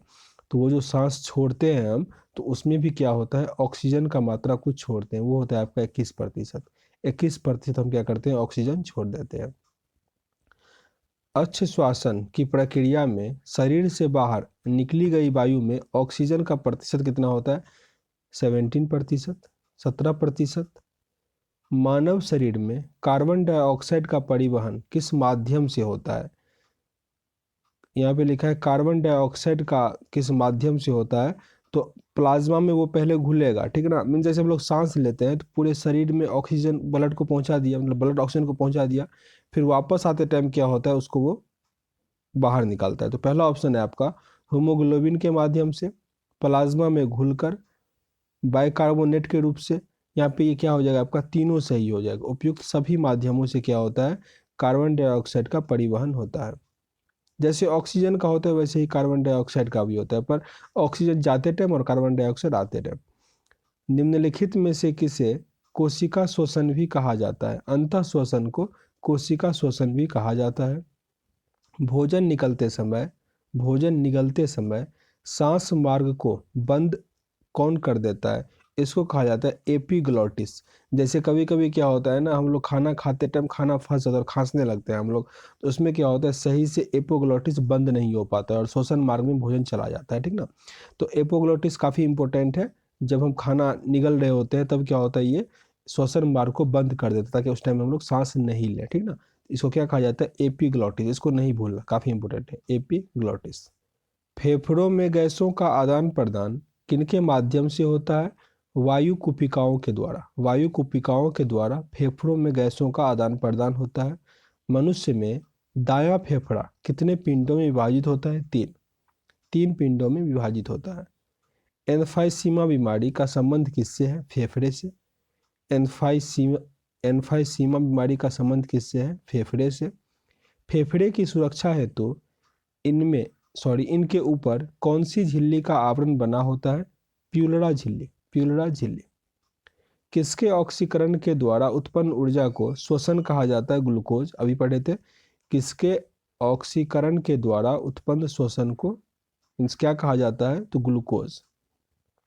ऑक्सी श्वसन की क्रिया में कितना ऊर्जा उत्पन्न होता है, ये पढ़ रहे थे कि ऑक्सीजन में क्या होता है, एटीपी के द्वारा श्वसन जो होता है उसमें एटीपी के द्वारा ऊर्जा होता है। तो कितना एटीपी होता है, 38 एटीपी, 38 एटीपी। जब अनॉक्सी श्वसन की क्रिया जीवाणु और कवक में होता है तो क्या कहलाता है, उसको किण्वन कहा जाता है। किण्वन या किण्वन लिखा है यहाँ पे, किण्वन। ऑक्सी श्वसन की क्रिया कोशिका के किस भाग के अंदर संपन्न होती है, तो कोशिका द्रव और माइटोकॉन्ड्रिया, कोशिका द्रव और माइटोकॉन्ड्रिया के अंतर्गत ऑक्सी श्वसन की क्रिया मीन्स हो पाती है। कौन सी क्रिया को ऑक्सी और अनॉक्सी श्वसन का कॉमन स्टेप कहा जाता है, ग्लाइकोलिसिस। ग्लाइकोलिसिस को ऑक्सी और अनॉक्सी श्वसन का कॉमन स्टेप माना जाता है। क्रेब्स चक्र की क्रिया किसके अंदर संपन्न होती है, माइटोकॉन्ड्रिया, माइटोकॉन्ड्रिया के अंदर। जब मनुष्य कार्य करता है तो मांसपेशियों में ऑक्सीजन के अभाव में पायरुविक अम्ल का विखंडन किसमें हो जाता है, लैक्टिक अम्ल और कार्बन डाइऑक्साइड में, लैक्टिक अम्ल और कार्बन डाइऑक्साइड में। श्वसन के दौरान सर्वाधिक मात्रा में कौन सी गैस छोड़ी जाती है, ऑक्सीजन, ऑक्सीजन। गहरी सांस लेने पर कितने लीटर गैस ग्रहण होता है, 3.5, 3.5 लीटर। वायुमंडलीय ऑक्सीजन में फेफड़ों में ग्रहण करना और शरीर के विभिन्न भागों में आई हुई कार्बन डाइऑक्साइड गैस को वायुमंडल में मुक्त करने की क्रिया को क्या कहा जाता है, श्वासोच्छ्वासन, श्वासोच्छ्वास। फेफड़े में कितने लीटर गैस धारण करने की अधिकतम क्षमता होती है, 9 लीटर, 9 लीटर गैस वो रख सकता है। ऑक्सीजन का ग्रहण एवं कार्बन डाइऑक्साइड का उत्सर्जन की मात्रा किस पर निर्भर करता है, हीमोग्लोबिन पर, हीमोग्लोबिन पर। कोशिकीय श्वसन, कोशिका, फिर से रिपीट करते हैं, कोशिकीय श्वसन कोशिकाओं के अंतर कितने चक्र पूरा होता है, 2 चक्र, 2 चक्र। आंसर यहाँ पे ए था। टोटल 30 प्रश्न हमने कंप्लीट किया। उम्मीद करते हैं ऐसे कुछ सीखने का मौका मिला होगा। सेशन अच्छा लगा हो तो लाइक और शेयर कर देना, नहीं पसंद आया और डिसलाइक भी कर सकते हो, पर कारण जरूर बताना ताकि वीडियो को इंप्रूव कर सके। मिलते हैं नेक्स्ट वीडियो में, तब तक के लिए जय हिंद। जय हिंद दोस्तों, आप देख रहे हैं अध्ययन केंद्र। इस वीडियो के माध्यम से अभी हम महेश कुमार वर्णवाल का बायोलॉजी पढ़ रहे हैं, उसमें भी ऑब्जेक्टिव। इससे पहले फिजिक्स केमिस्ट्री कंप्लीट है, लिंक डिस्क्रिप्शन बॉक्स में, वहाँ से आप देख सकते हो। और अभी हम पढ़ रहे हैं बायोलॉजी का ऑब्जेक्टिव। इसमें हमारा चल रहा है अभी पाचन तंत्र, काफी महत्वपूर्ण है, ध्यान से देखिएगा। पहला प्रश्न है अपना, भोजन नली की दीवारों के संकुचन और प्रसरण की डैश गति कहा जाता है, कर्माकुचन। कर्माकुचन मीन संकुचन होता है जो संकुचेगा, और प्रसारण को क्या कहा जाएगा, कर्माकुचन। एंजाइम एक है जैव उत्प्रेरक, एंजाइम एक क्या है, जैव उत्प्रेरक है। मानव तंत्र में निम्नलिखित में से कौन सा एक पाचक एंजाइम नहीं है, गैस्ट्रीन क्या है, पाचक एंजाइम नहीं है, जबकि ट्रिप्सिन, टैलिन और पेप्सिन ये सब क्या है, पाचन एंजाइम है, काफी इंपॉर्टेंट है। ट्रिप्सिन, टैलिन और पेप्सिन क्या है, एक पाचन एंजाइम है। लार किसके पाचन में मदद करता है, स्टार्च। लार स्टार्च के पाचन में मदद करता है। शरीर के किस भाग में पीत रस का उत्पादन होता है, यकृत में। यकृत में क्या होता है, पीत रस का उत्पादन होता है, मीन्स वहीं से वो सिक्रेट होता है। पित्त जमा होता है पित्ताशय में, पित्ताशय में, गोल ब्लैडर जिसे कहते हैं। वसा का पाचन कराने वाला एंजाइम लाइपेज निम्नलिखित में से किसके द्वारा स्रावित होता है, जिगर के द्वारा। वसा का पाचन कराने वाला एंजाइम लाइपेज कहाँ से स्रावित होता है, जिगर से। लाइपेज का सिक्रेशन कहाँ होता है, जिगर से। लाइपेज द्वारा वसा के जलीय अपघटन पर मिलता है वसीय अम्ल और ग्लिसरॉल। लाइपेज द्वारा वसा के जलीय अपघटन पर मिलता है वसीय अम्ल और ग्लिसरॉल। निम्नलिखित में से कौन सा कार्बोहाइड्रेट के पाचन का प्रमुख अंत उत्पादन होता है, तो वो होता है ग्लूकोज। ग्लूकोज के बाद सीधा हमको क्या मिलता है, एनर्जी मिलता है।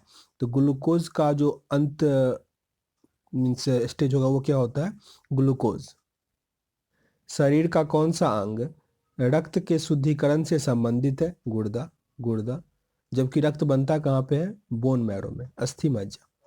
बर्मी फॉर्म अपेंडिक्स एक क्या है, अवशोषी अंग है। बर्मी फॉर्म अपेंडिक्स क्या है, एक अवशोषी अंग है। मानव शरीर में क्षुद्रांत्र के 3 संरचना भागों की लंबाई में कौन सा सही ह्रासमान क्रम है, तो पहला है शेषानत्र, फिर है मध्यानत्र, फिर है गृहिणत्र। शेषानत्र, मध्यान्ह और फिर गृहिणी करके है। निम्नलिखित में से कौन सा एक पाचन तंत्र की भित्तियों में से दूरतम गति का अवशोषण होगा? मदिरा के रूप में लिया गया अपरिष्कृत अल्कोहल। जीवित प्राणियों के शरीर में होने वाला निम्नलिखित में से कौन सा एक प्रक्रिया पाचन प्रक्रिया है? तो ग्लूकोज का CO2 कार्बन डाइऑक्साइड और H2O में विघटन। ग्लूकोज क्या बनाता है? CO2 और H2O में उसका क्या होता है? विघटन हो जाता है। दांत मुख्य रूप से किसका बना होता है? डेंटाइन का। मीन्स उसमें होता तो ये सब है मीन्स कैल्शियम और फॉस्फोरस, पर दांत मुख्य रूप से किसका बना होता है? डेंटाइन का। इसीलिए दांत का जो स्टडी करता है उसको क्या कहा जाता है? डेंटिस्ट कहा जाता है। डेफोडेंटाइन होता है हम लोगों का, क्योंकि एक बार टूटता है फिर दो बार दांतों का मीन्स हमारे मुंह में आता है, इसीलिए इसको डेफोडाइन कहा जाता है। पित्त रस में कौन सा पित्त वर्णक उपस्थित होता है? बिलिरुबिन और बिलिवर्डिन। बिलिरुबिन और बिलिवर्डिन। बिलिरुबिन से क्या होता है? जॉन्डिस होता है। अगर जॉन्डिस का कभी चेकअप करवाना हो तो क्या होता है? बिलिरुबिन ही टेस्ट किया जाता है। प्रश्न ये आ जाएगा कि जॉन्डिस के लिए कौन सा टेस्ट होगा, तो बिलिरुबिन होगा। निम्नलिखित में से कौन सा पाचक हार्मोन छोटी आंत में स्रावित होता है? सिक्रेटिन। सिक्रेटिन। निम्नलिखित में से कौन सा पाचक हार्मोन छोटी आंत में स्रावित होगा? सिक्रेटिन। तो टोटल 70 प्रश्न थे, वो मैंने कंप्लीट किया। उम्मीद करते हैं कुछ सीखने का मौका मिला होगा। सेशन अच्छा लगा हो तो लाइक और शेयर कर देना। मिलते हैं नेक्स्ट वीडियो में अगले वीडियो के साथ। तब तक के लिए जय हिंद। जय हिंद दोस्तों, आप देख रहे हैं अध्ययन केंद्र। इस वीडियो के माध्यम से हम महेश कुमार नरवाल का बायोलॉजी पढ़ रहे हैं। इससे पहले फिजिक्स केमिस्ट्री कंप्लीट है, लिंक डिस्क्रिप्शन बॉक्स में है। अभी हम पढ़ेंगे उत्सर्जन तंत्र, महेश कुमार नरवाल का बायोलॉजी ऑब्जेक्टिव, और उसमें भी उत्सर्जन तंत्र। पहला प्रश्न है, निम्नलिखित में से कौन सा अंग मनुष्य के उत्सर्जन तंत्र का भाग नहीं है? एक्सक्रेटरी सिस्टम का भाग नहीं है।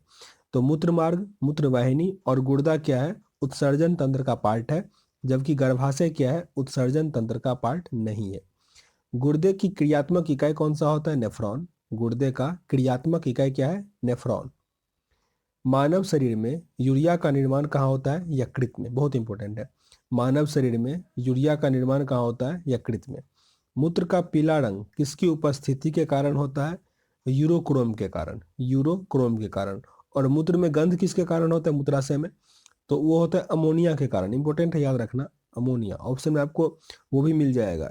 यूरिया होता क्या? निकलता यूरिया ही है, पर वो ऑक्स मीन्स एयर के संपर्क में आने से अमोनिया में कन्वर्ट हो जाता है, वो गंध करता है। यूरिया गंध नहीं करता।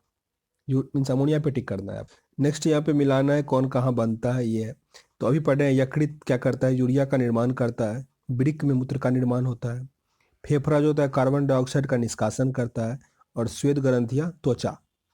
फिर से रिपीट कर लेते हैं। वृक्क मूत्र का निर्माण, यकृत यूरिया निर्माण, फेफड़ा कार्बन डाइऑक्साइड निष्कासन, और श्वेत ग्रंथियां त्वचा। किस रंग द्रव की उपस्थिति के कारण मानव के मल का रंग पीला होता है? यूरोबिलिन के कारण। यूरोबिलिन के कारण। शरीर में कैल्शियम ऑक्जिलेट की अत्यधिक मात्रा का डैश कारण बनता है? पथरी। काफी इंपॉर्टेंट है। मानव में पथरी बनता है या किसी भी जीवित प्राणी में, तो वो क्या होता है? Calcium oxalate. यही प्रश्न पूछा जाएगा कि पथरी जो बनता है उसका केमिकल नेम क्या है? तो कैल्शियम ऑक्जिलेट। याद रखना इसको, कैल्शियम ऑक्जिलेट। नेफ्रोलॉजी के साथ जुड़ा हुआ है गुर्दा। नेफ्रोलॉजी गुर्दे का स्टडी को कहा जाता है नेफ्रोलॉजी। और हार्ट को कार्डियोलॉजी। मानव वृक्क के कार्य से संबंधित निम्नलिखित कथनों पर विचार करना है।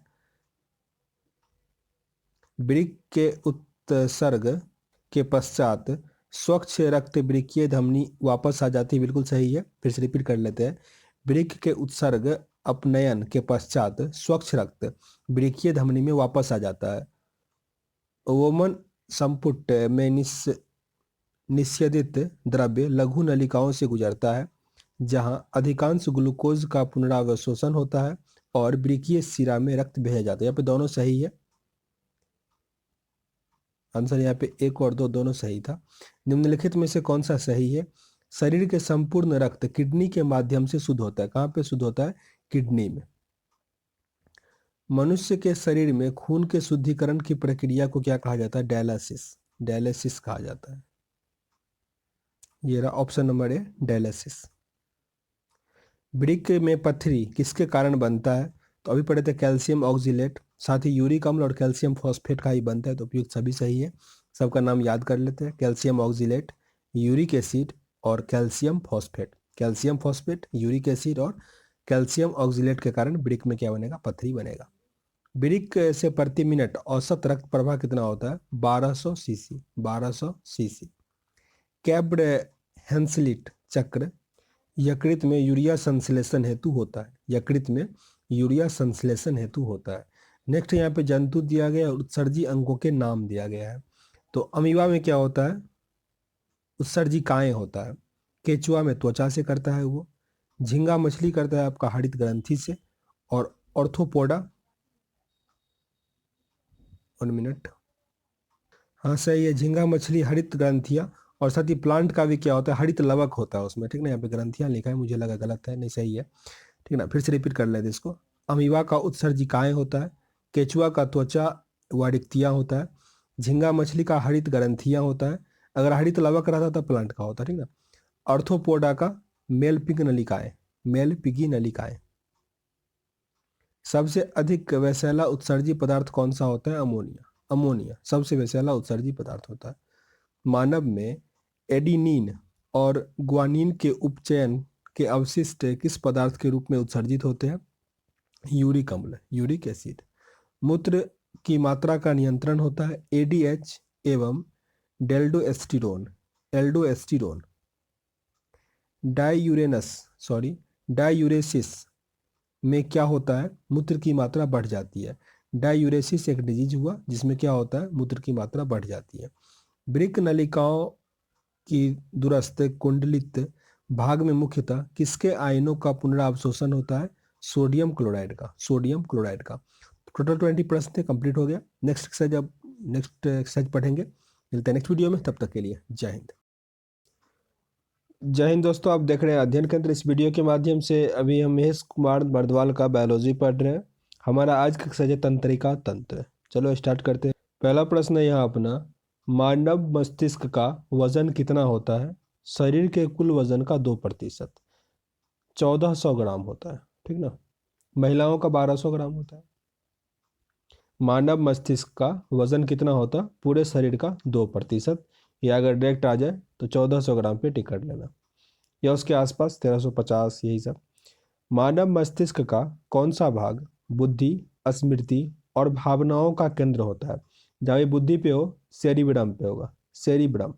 शरीर का मीन्स ब्रेन का आगे का पार्ट मीन्स अग्र मस्तिष्क भी कहा जाता है उसको, सेरिब्रम को। मनुष्य में ताप नियतक, मनुष्य में ताप नियमन किस अंग के द्वारा नियंत्रित होता है। ये इस बार बीपीएससी में पूछ लिया गया 2019 में। हाइपोथैलेमस। ताप का नियमक कौन करता है, हमारे शरीर के अंदर देखो ब्लड भी करता है ताप का नियंत्रण, लेकिन अगर ब्रेन का पार्ट दे मीन्स ऑप्शन के अकॉर्डिंग अगर वो ठीक करो तो क्या हो जाएगा, हाइपोथैलेमस। हाइपोथैलेमस ताप का नियमन करता है, नियंत्रण करता है। प्रतिवर्ती क्रियाओं का नियंत्रण केंद्र कहाँ पर स्थित होता है, ये होता है कैसेरुक रिजु में, कैसेरुक रिजु में।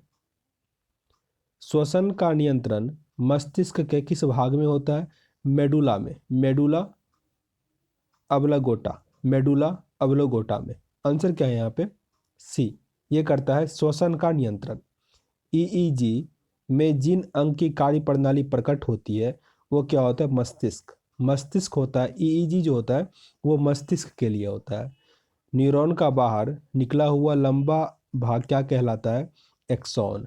न्यूरॉन का बाहर लंबा हुआ भाग, इसे न्यूरॉन कैसा होता है मीन्स जैसे एक मैंने ऐसा बना दिया, ये ऐसा ऐसा होता है, फिर एक इस टाइप का होता है, और फिर यहाँ पे ऐसा ऐसा बना हुआ था, ठीक ना। तो ये वाला पार्ट जो ये क्या होता है, एक्सॉन होता है, ठीक ना। ये पूछा गया है कि न्यूरॉन का बाहर निकला हुआ लंबा भाग क्या होता है, एक्सॉन होता है। और एक्सॉन में केंद्र नहीं होता, केंद्र किस में होता है। एपिथैलेमस किन ग्रंथियों से निर्मित होता है। एपिथैलेमस होता है पिनियल ग्रंथि और हेवेन्युला ग्रंथि से, पिनियल ग्रंथि और हेवेन्युला ग्रंथि से। मेरुरज्जु मीन्स स्पाइनल कोर्ड का काम क्या है, मस्तिष्क में आने जाने वाले उद्दीपनों का संवहन करना और साथ ही प्रतिवर्ती क्रियाओं के समन्वयन और नियंत्रण करना। आंसर यहाँ पे क्या था, डी, दोनों सही है। तंत्रिका कोशिकाओं के तंत्रिका अक्ष के चारों ओर किस पदार्थ का आवरण होता है? मेलिन का। मेलिन ये एक एंजाइम होता है, इसका आवरण होता है। मानव के मेरुदंड में तंत्रिका के कितने युग्मक पाए जाते हैं? 31। आंसर क्या बनेगा? बी। मस्तिष्क में कम ऑक्सीजन की आपूर्ति के कारण क्या होता है? मस्तिष्क हाइपोसिकिया। मस्तिष्क हाइपोक्सिया। इसमें क्या होता है? नींद मिलनी अधिक आएगा, काफ़ी आलस सा फील होगा। शरीर में कहीं भी ऑक्सीजन का अगर कमी हो रहा है तो क्या होगा? हाफ ही अधिक आएगा, मीन्स ऑक्जेलिक एसिड जो क्या होता है वो जम जाता है, ऑक्जेलिक एसिड। नेक्स्ट है डिसलेक्सिया बीमारी निम्नलिखित में से किस अंग से संबंधित है? वो होता है मस्तिष्क से। डिसलेक्सिया ये होता है मस्तिष्क में। मानव शरीर का कौन सा भाग एल्जाइमर रोग से प्रभावित होता है? मस्तिष्क। एल्जाइमर शरीर के किस पार्ट को प्रभावित करेगा? मस्तिष्क को। यहाँ पे सुमेलित करना है कौन सा, मीन्स जो उपकरण है वो किस डिजीज के लिए इंपॉर्टेंट है। सीटी स्कैन होता है असामान्य के लिए, मीन्स शरीर में असामान्यता के लिए क्या होता है? सीटी स्कैन होता है। इलेक्ट्रोकार्डियो जहाँ पे आएगा तो क्या होगा? हार्ट पे हो जाएगा, हार्ट पे। पेस मेकर होता है हृदय का गति मापने के लिए। और ऑटो एनालाइजर क्या हो जाएगा? जैव रासायनिक तत्वों के लिए। फिर से रिपीट कर लेते हैं। पेस मेकर क्या है? हृदय की गति नियंत्रण के लिए। ऑटो एनालाइजर क्या होगा? जैव रासायनिक तत्वों की जांच के लिए। इलेक्ट्रोकार्डियोग्राफी हृदय में विकार का पता लगाने के लिए। और सीटी स्कैन शरीर में असमानता के लिए। प्रेरक कौशल मीन्स मोटिवेशनल स्किल मस्तिष्क के किस भाग के साथ संबंधित है? ललाट भाग के साथ वो जुड़ा हुआ है, ठीक ना। तो काफ़ी छोटा एक्सरसाइज रहता है इसका। 16 प्रश्न कंप्लीट हो गया। कुछ सीखने का मौका मिला हो तो शेयर करना, लाइक करना, ना पसंद आया हो डिसलाइक भी कर सकते हो। कारण जरूर बताना ताकि वीडियो को इंप्रूव कर सके। मिलते हैं नेक्स्ट वीडियो में, तब तक के लिए जय हिंद। जय हिंद दोस्तों, आप देख रहे हैं अध्ययन केंद्र। इस वीडियो के माध्यम से अभी हम महेश कुमार नरदवाल का बायोलॉजी ऑब्जेक्टिव पढ़ रहे हैं। इससे पहले फिजिक्स केमिस्ट्री कंप्लीट है। लिंक डिस्क्रिप्शन बॉक्स में, मास्टर वीडियो भी कंप्लीट है। अभी हम पढ़ेंगे परिसंचरण तंत्र, बायोलॉजी का ही महेश कुमार नरदवाल। चलो स्टार्ट करते हैं। पहला प्रश्न है यहाँ अपना, एंटीबॉडीज का निर्माण किससे होता है? लिम्फोसाइट से। लिम्फोसाइट से एंटीबॉडीज का निर्माण होता है। रक्त प्लेटलेट्स के संदर्भ में निम्नलिखित में से कौन सा कथन सही है? उन्हें थ्रम्बोसाइट भी कहा जाता है। प्लेटलेट्स को थ्रम्बोसाइट भी कहा जाता है। अगर किसी को मलेरिया होता है उसमें क्या होता है? प्लेटलेट्स कम हो जाता है। रक्त के प्रति स्कंदन पदार्थ कौन सा होता है? स्कंदन मतलब होता है ब्लड क्लॉटिंग। हेपेरिन। हेपेरिन। शरीर के अंदर रक्त का क्लॉटिंग किसकी उपस्थिति के कारण नहीं होता है? हेपेरिन। काफ़ी इंपॉर्टेंट है। शरीर के बाहर मान लो विटामिन के कारण हो जाता है, ठीक ना, लेकिन शरीर के अंदर भी तो विटामिन के है, ब्लड क्यों नहीं जमता? क्योंकि शरीर के अंदर क्या है? हेपेरिन है। रक्त समूह का आविष्कारक कौन थे? Karl Landsteiner. लैंडस्टीनर बस याद रखो, काफ़ी इंपॉर्टेंट है। ब्लड ग्रुप का खोज किसने किया? लैंडस्टीनर ने किया था। ए बी रक्त समूह के व्यक्ति को सार्वभौमिकता प्राप्तकर्ता कहते हैं, मीन्स वो किसी से ब्लड ले सकता है क्योंकि उसके रक्त में रोग प्रतिकारक नहीं पाया जाता है, मीन्स एंटीबॉडीज में नहीं होता है। ए बी रक्त समूह है, एंटीबॉडी नहीं रहते। रिपीटेड प्रश्न सेम है, बस थोड़ा घुमा के पूछा है। ए बी रक्त समूह क्या होता है? इसमें एंटीबॉडी नहीं होता। और ओ ब्लड ग्रुप क्या होता है? उसमें एंटीजेन नहीं होता। देने टाइम में एंटीजेन देखा जाता है, लेने टाइम में एंटीबॉडी देखा जाता है। ए बी रक्त समूह वाला एक व्यक्ति किसी से भी क्या होगा? ब्लड ले सकता है। और ओ वाला क्या होगा? किसी को भी ब्लड दे सकता है। यदि किसी पुरुष का रक्त वर्ग ए बी हो और महिला का रक्त बी हो तो उसके संतानों को निम्नलिखित में से कौन सा रक्त उपस्थित नहीं हो सकता है? तो उसको ओ नहीं होगा। जबकि ए बी है तो ए बी तो होना ही है, बी भी होगा और साथ ही ए भी हो सकता है, ओ नहीं होगा उसको। यदि दोनों जन को रुधिर वर्ग ए बी है तो उसके बच्चे को संभावित कौन सा हो सकता है? ओ नहीं होगा बस। और इसमें जो सब आ रहा है ए बी सब, आंसर क्या होगा? बी। मानव रक्तादान के लिए कौन सा रक्त समूह सार्वभौमिक है, मीन्स यूनिवर्सल डोनर, किसी को दे सकता है? ओ। और अगर डिटेल में जाओ तो ओ माइनस किसी को दे सकता है, ओ प्लस जो है ओ माइनस वाले को नहीं दे सकता है। मानव शरीर में सबसे बड़ी धमनी कौन सी होती है? महाधमनी। आंसर है यहाँ पे ए। निम्नलिखित में से कौन सा अंग अशुद्ध रक्त का संचार करता है? पल्मोनरी धमनी।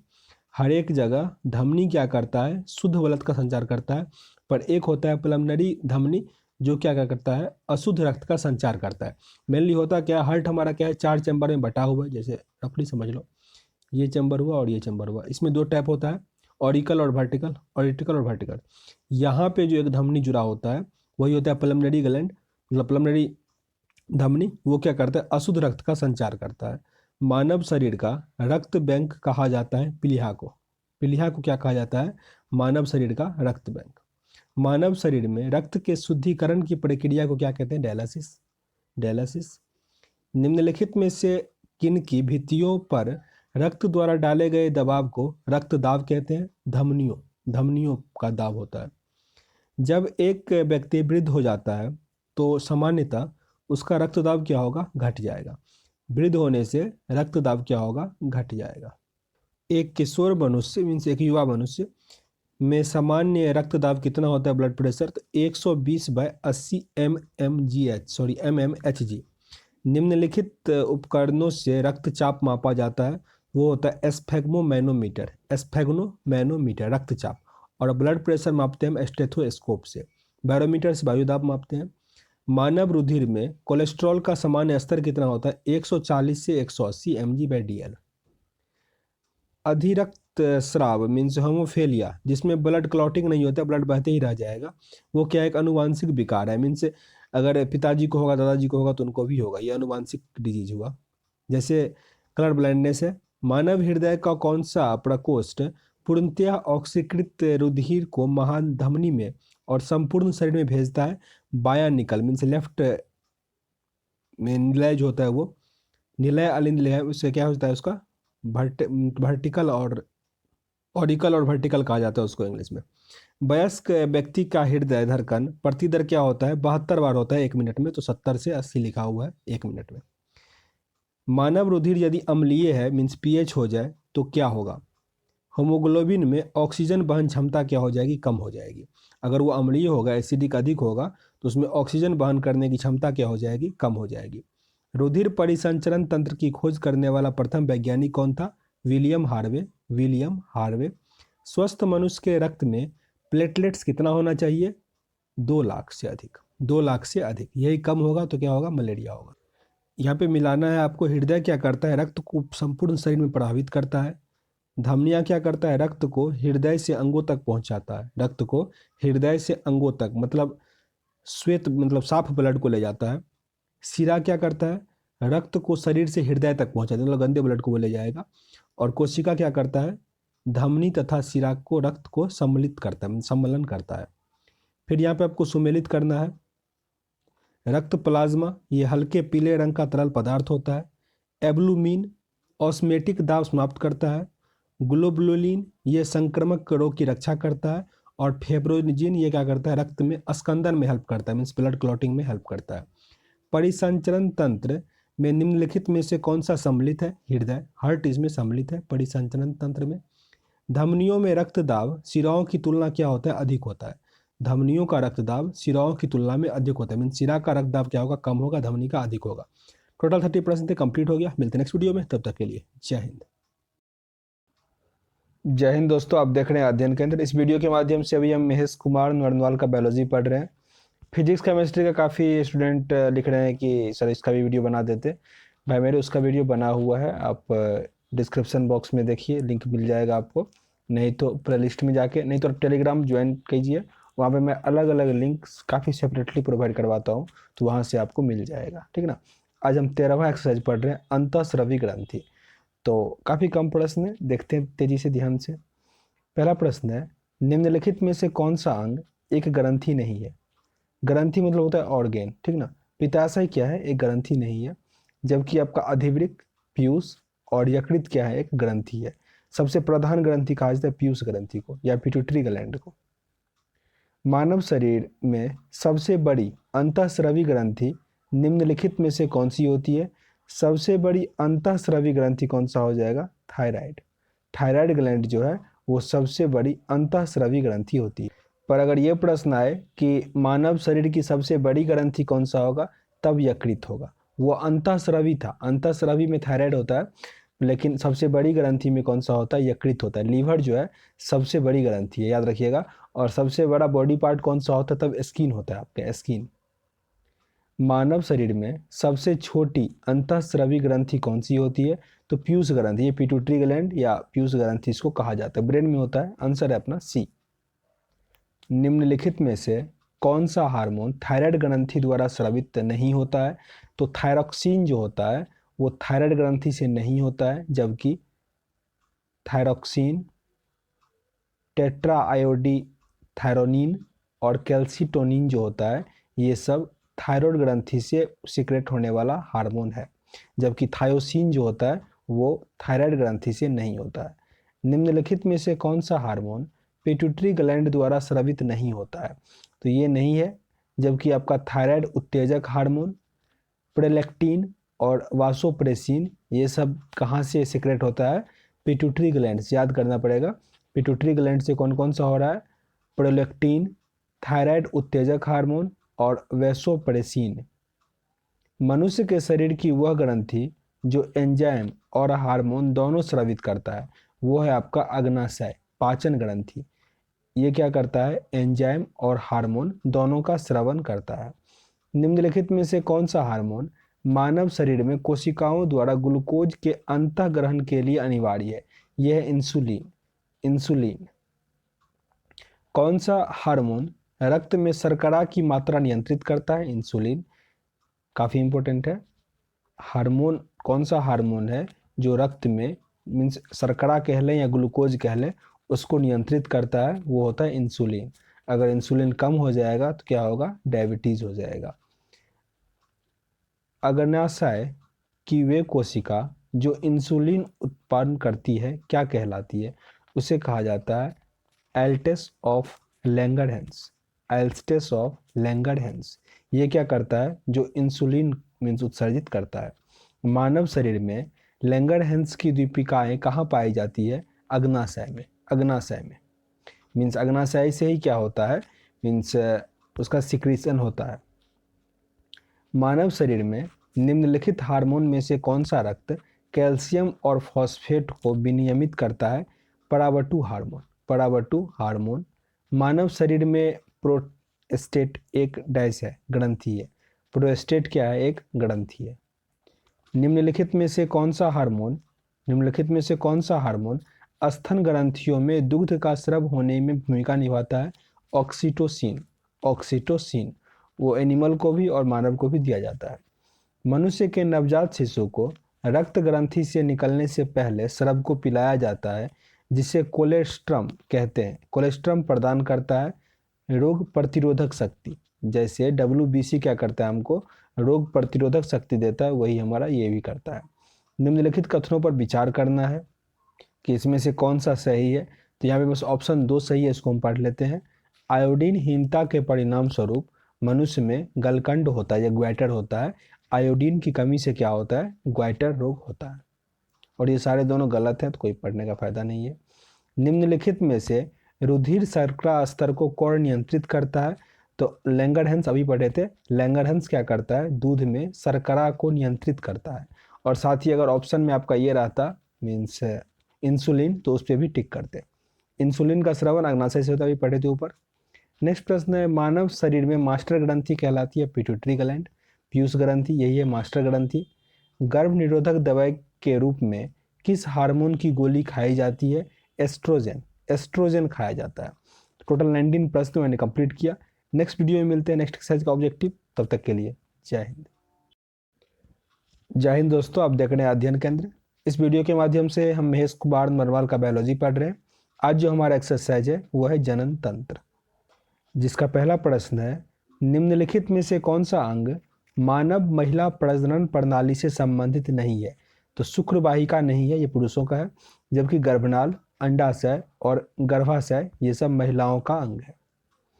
मानव शरीर में निम्नलिखित भागों में से किस एक में शुक्राणु डिंब को निषेचित करता है, ये डिंब वाहिनी नली। ये इंपॉर्टेंट है, 2019 के साथ MTS में पूछ लिया था ये प्रश्न। तो डिंब वाहिनी निषेचित करता है। निम्नलिखित हार्मोन में कौन सा हार्मोन जो मादा के द्वितीयक लैंगिक लक्षणों के लिए उत्तरदायी है, एस्ट्रोजन। एस्ट्रोजन। नर एवं मादा दोनों प्रकार के लैंगिक लक्षणों में पाया जाने वाले व्यक्तित्व को क्या कहा जाता है? पुंजायंगी या गैनेट्रोडमार्क। गैनेट्रोडमार्क। शुक्राणु का निर्माण होता है वृषण में। शुक्राणु का निर्माण वृषण में होता है। आंसर यहाँ पे ए बनेगा।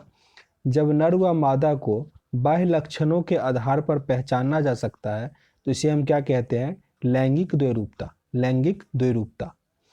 नर में गौण लैंगिक लक्षण उत्पन्न करने वाला हार्मोन कौन सा है? टेस्टोस्टेरोन। टेस्टोस्टेरोन। महिलाओं में मासिक चक्र की अवधि कितनी होती है? 28 दिन। 28 दिन। परिवार नियोजन हेतु पुरुषों में प्रयोग किए जाने वाली विधि कौन सी है? वेसेक्टोमी। वेसेक्टोमी। केवल नर में पाई जाने वाली ग्रंथि कौन सी है? प्रोस्टेट ग्रंथि। प्रोस्टेट ग्रंथि। प्रश्न ऐसे भी ऊपर आया था कि प्रोस्टेट क्या है, तो ये एक ग्रंथि है। राइजो चक्र का नियमन करने वाली ग्रंथि कौन सी है? पीयूष ग्रंथि या पिट्यूटरी ग्लैंड या प्राइमरी ग्लैंड भी कहा जाता है। अनिषेक जनन क्रिया में क्या होता है? बिना निषेचन के अंडे का विदलन होता है इसमें, इसे कहा जाता है अनिषेक जनन।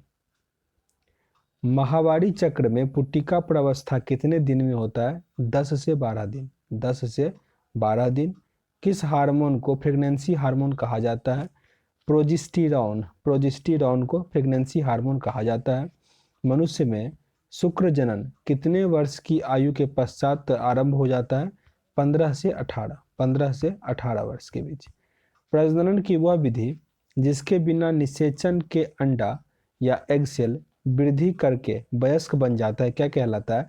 पार्थिनोजेनेसिस। पार्थिनोजेनेसिस। शुक्राणु जनन में स्पर्मोसाइट से बने शुक्राणु की संख्या कितनी होती है? 4 होती है। 4। भ्रूणीय विकास कहा जाता है, ये होता है 8 सप्ताह तक। 8 सप्ताह तक मीन्स अंडाणु के निषेचन के 8 सप्ताह की अवधि तक को भ्रूणीय विकास कहा जाता है। पुरुष प्रजनन तंत्र के अंगों में सम्मिलित है कौन सा? वृषण, अधिवृषण, प्रोस्टेट ग्रंथि। 1 मिनट। निम्नलिखित में से कौन सा अंग महिला प्रजनन प्रणाली से संबंधित नहीं है? शुक्रवाहिका। शुक्रवाहिका।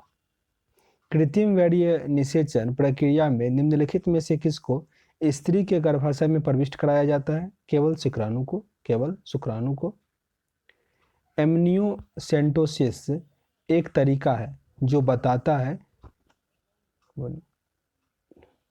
ये बताता है कि महिलाएं प्रेग्नेंट है या नहीं है। तो ऐसा कुछ ऑप्शन है नहीं, ठीक ना, तो इसलिए आंसर भी नहीं दिया है ना कि, और इसको स्किप करते हैं। पर याद रखना ये एमनियोसेंटेसिस क्या होता है? गर्भवती है या नहीं है वो जांच करने के लिए। पुरुषों की नसबंदी को कहा जाता है वेसेक्टॉमी। वेसेक्टॉमी। निम्नलिखित में से कौन मादा जनन तंत्र का भाग नहीं है? शुक्रवाहिका। शुक्रवाहिका मादा जनन तंत्र का भाग नहीं है। मानव प्रजनन के चरणों को यहाँ पे बताना है। तो पहले इसमें से कौन सा होता है? निषेचन होता है। पहले उससे हालांकि जर्मिनेशन होगा, कभी भी सीड का क्या होता है? जर्मिनेशन, फिर होगा फर्टिलाइजेशन, फिर क्या होगा? भ्रूणीय विकास। तो पहले 1, फिर 2, फिर 3। गर्भ के सबसे बाह्यतम झिल्ली को क्या कहा जाता है? जरायु। जरायु। आंसर यहाँ पे सी था। जय हिंद दोस्तों, आप देख रहे हैं अध्ययन केंद्र। इस वीडियो के माध्यम से हम पढ़ रहे हैं महेश कुमार बनवाल का बायोलॉजी। एक्सरसाइज है प्रतिरक्षक मीन्स मानव प्रतिरक्षा रोग। चलो स्टार्ट करते हैं। पहला प्रश्न है अपना, एड्स मानव प्रतिरक्षाहीन विषाणु के द्वारा होता है जो रिट्रोवायरस। नाम क्या है? रिट्रोवायरस। और सबसे पहला इंपॉर्टेंट प्रश्न यही बनता है आपसे कि एड्स किससे होता है? तो विषाणु से होता है। वो क्या करता है? हमारे WBC को मीन्स प्रतिरक्षक तंत्र जो होता है उसको ही वो डैमेज करता है। यदि कोई मानवीय रोग विश्व के बृहद क्षेत्रों में फैलता है तो उसे क्या कहा जाता है? एपिडेमिक। एपिडेमिक। एक व्यक्ति से दूसरे व्यक्ति तक रोग के संचालन करने वाले जीव को क्या कहते हैं? वेक्टर। वेक्टर। निम्नलिखित में से कौन सा रोग विषाणु जनित नहीं है? तो यहाँ पे रीडर पेस्ट विषाणु से नहीं होता है, जबकि इन्फ्लुएंजा, एड्स और डेंगू क्या होता है? विषाणु से होता है। निम्नलिखित रोग में कौन सा रोग जीवाणु जनित है? तो यहाँ पे यक्षमा क्या है? जीवाणु से होता है। और यहाँ पे सब अलग अलग, जैसे दाद किससे होता है, फंगी से होता है, तो अलग अलग है। यक्षमा किससे होता है, जीवाणु से होता है। मियादी ज्वार मीन्स टाइफाइड फीवर जो है वो किस कारण होता है, जीवाणु से, जीवाणु। श्वेत प्लेग को सामान्यतः किस नाम से जाना जाता है, क्षय रोग, क्षय रोग। ट्यूबरक्लोसिस के विरुद्ध मुख्यतः किस वैक्सीन का प्रयोग होता है, बीसीजी का, बीसीजी का प्रयोग हम ट्यूबरक्लोसिस के विरुद्ध यूज करते हैं। डीपीटी में पी का क्या होता है, पेट्रोसिस, पेट्रोसिस। कुष्ठ रोग जिसे लिप्रेसी कहा जाता है को हैंसेन रोग भी कहा जाता है, हैंसेन रोग। निम्न में से एक विकल्प द्वारा एचआईवी एक व्यक्ति से दूसरे व्यक्ति में प्रसारित नहीं होता है, तो मच्छर काटने से नहीं होगा, जबकि यौन संबंध, स्तनपान और एक ही सुई का बहुप्रयोग करने से क्या होगा, एचआईवी होगा। एचआईवी विषाणु किसी व्यक्ति की रोधक क्षमता किस प्रकार कमजोर करता है, लसिकाणुओं को नष्ट करता है। और ये लसिकाणु कहाँ होता है, श्वेत कोशिका में, मीन श्वेत ब्लड होता है, आरबीसी रेड ब्लड सेल, उसमें होता है। पोलियो के टीके की खोज किसने किया था, जॉन साल्क ने किया था, जॉन साल्क कहा जाता है, हालांकि साल्क के द्वारा पोलियो के टीके का खोज किया गया था। भारत में किस वर्ष विश्व स्वास्थ्य संगठन WHO द्वारा पोलियोग्रस्त देशों की सूची से बाहर कर दिया गया था, 2012 में, 2012 में। अब पूरा देश लगभग साफ है, बस पाकिस्तान और अफगानिस्तान में ये मरीज मिलता है। डेंगू बुखार किस रोग वाहक द्वारा संचालित होता है, एंडीज एजिप्टी के द्वारा, एंडीज एजिप्टी। हेपेटाइटिस बी निम्नलिखित में से किसके कारण होने वाला संक्रामक रोग है जो यकृत को प्रभावित करता है, वायरस से होता है, वायरस से। मेनिंजाइटिस रोग किसको प्रभावित करता है, मस्तिष्क को, मस्तिष्क को, मेनिंजाइटिस। चेचक मीन्स स्मॉल पॉक्स होने का कारण क्या होता है, वेरियोला वायरस, वेरियोला वायरस। निम्नलिखित में से कौन सा बर्ड फ्लू वायरस है जिसे एवियन फ्लू वायरस भी कहा जाता है, तो H5N1, H5N1 ही बर्ड फ्लू वायरस है। जापानी एन्फ्लैटाइटिस का कारक होता है विषाणु, विषाणु से होता है जापानी एन्फ्लैटाइटिस। जीका वायरस किसके द्वारा मनुष्य में संचारित होता है, मच्छर से, मच्छर। गर्भवती महिला को काटता है तब होता है वो। एथलीट फुट नामक बीमारी किससे उत्पन्न होता है, कवक से, कवक से, फंगी। निम्नलिखित में से किसकी उच्च स्तर की उपस्थिति से मधुमेह या डायबिटीज होता है, ग्लूकोज बढ़ जाना या नहीं तो इंसुलिन का कम हो जाना। मधुमेह के उपचार हेतु प्रयुक्त इंसुलिन हार्मोन का आविष्कार किसने किया था, FG बेंटिंग ने, FG बेंटिंग।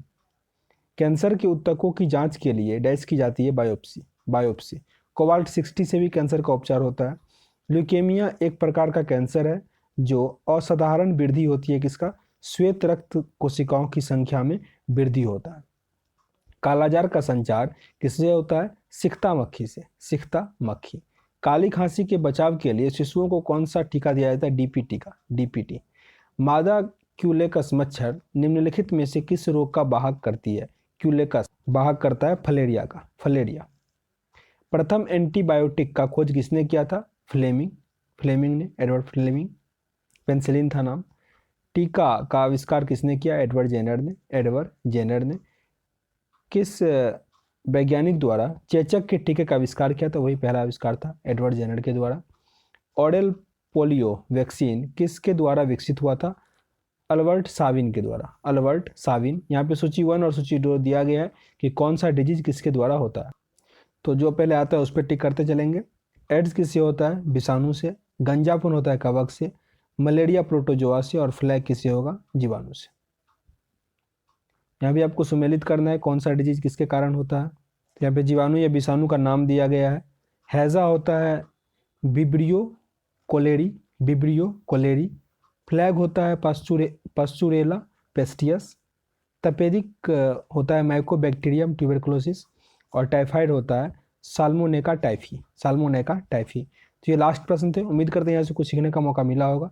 नेक्स्ट प्रश्न नेक्स्ट वीडियो में देखेंगे, हमारा एक्सरसाइज है वो। तो अगर सेशन अच्छा लगा हो तो लाइक करना, शेयर भी कर देना, ना पसंद है डिसलाइक कर देना, पर कारण जरूर बताना ताकि वीडियो को इंप्रूव कर सके। मिलता है इस वीडियो में, तब तक के लिए जय हिंद। दोस्तों आप देख रहे हैं अध्ययन केंद्र। इस वीडियो के माध्यम से अभी हम पढ़ रहे हैं महेश कुमार नरवाल का। आज का जो प्रश्न है वो अनुवांशिकी से संबंधित है, तो चलो स्टार्ट करते। पहला प्रश्न है यह अपना, DNA में एक तंतुगच्छ से RNA में अनुवांशिक सूचना के प्रतिरूपण की प्रक्रिया क्या कहलाती है, अनुलेखन, अनुलेखन। जैव कोशिकाओं में अनुवांशिक लक्षणों के नियंत्रण में निम्नलिखित में से कौन उत्तरदायी होता है, DNA, DNA होता है उत्तरदायी। पुरुष के पुरुषत्व में कौन सा गुणसूत्र संयोजक होता है, पुरुष में होता है XY और महिलाओं में होता है XX। टोटल 46 मीन्स क्रोमोसोम होता है, उसमें से लास्ट में 2 होता है गुणसूत्र। आधुनिक अनुवांशिकी का जनक किसे कहा जाता है? ग्रेगर मेंडल को। ग्रेगर मेंडल, काफ़ी इंपॉर्टेंट प्रश्न है सारे, तो मैं सब प्रश्न बोलूँगा नहीं। निम्नलिखित में से कौन से पदार्थ एक जीन का निर्माण करता है? पॉलीन्यूक्लियोटाइसिस। पॉलीन्यूक्लियोटाइसिस जो जीन का निर्माण करता है। एक वर्णांध पुरुष एक सामान्य महिला से विवाह करता है तो वर्णांधता का लक्षण किसमें उत्पन्न होगा? पुत्रियों के पुत्रों में। पुत्रियों के पुत्रों में मतलब नाना जी के साथ डायरेक्ट रिलेशन, लेकिन अगर लड़की को होगा तो उसके मीन्स बच्चे को हो जाएगा, ठीक ना। जीन के भीतर अनुक्रम आधार परिवर्तित कहलाता है उत्परिवर्तन। उत्परिवर्तन। उत्परिवर्तन का सिद्धांत किसके द्वारा प्रस्तावित किया गया था? HD ब्रिज के द्वारा। HD ब्रिज के द्वारा।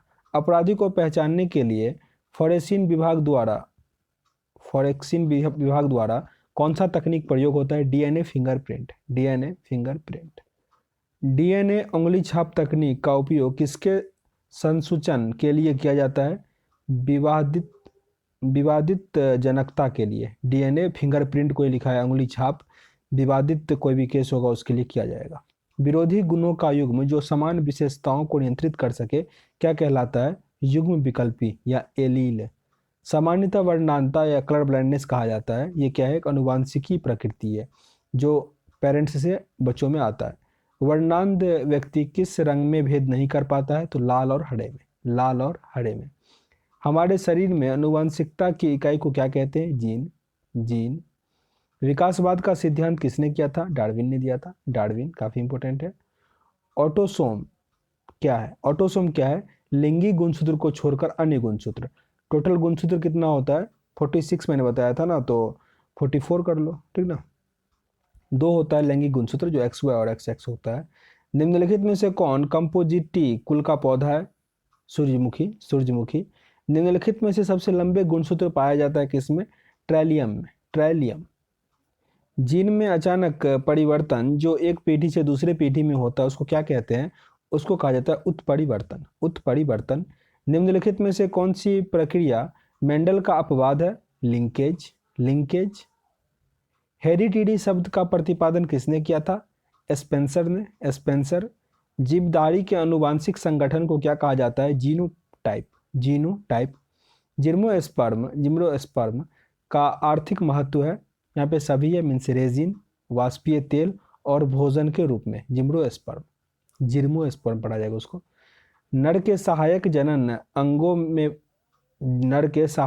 अंगों का परिवर्धन, परिपक्वन और क्रियाओं का नियमन कौन सा हार्मोन करता है? एड्रोजेन। एड्रोजेन।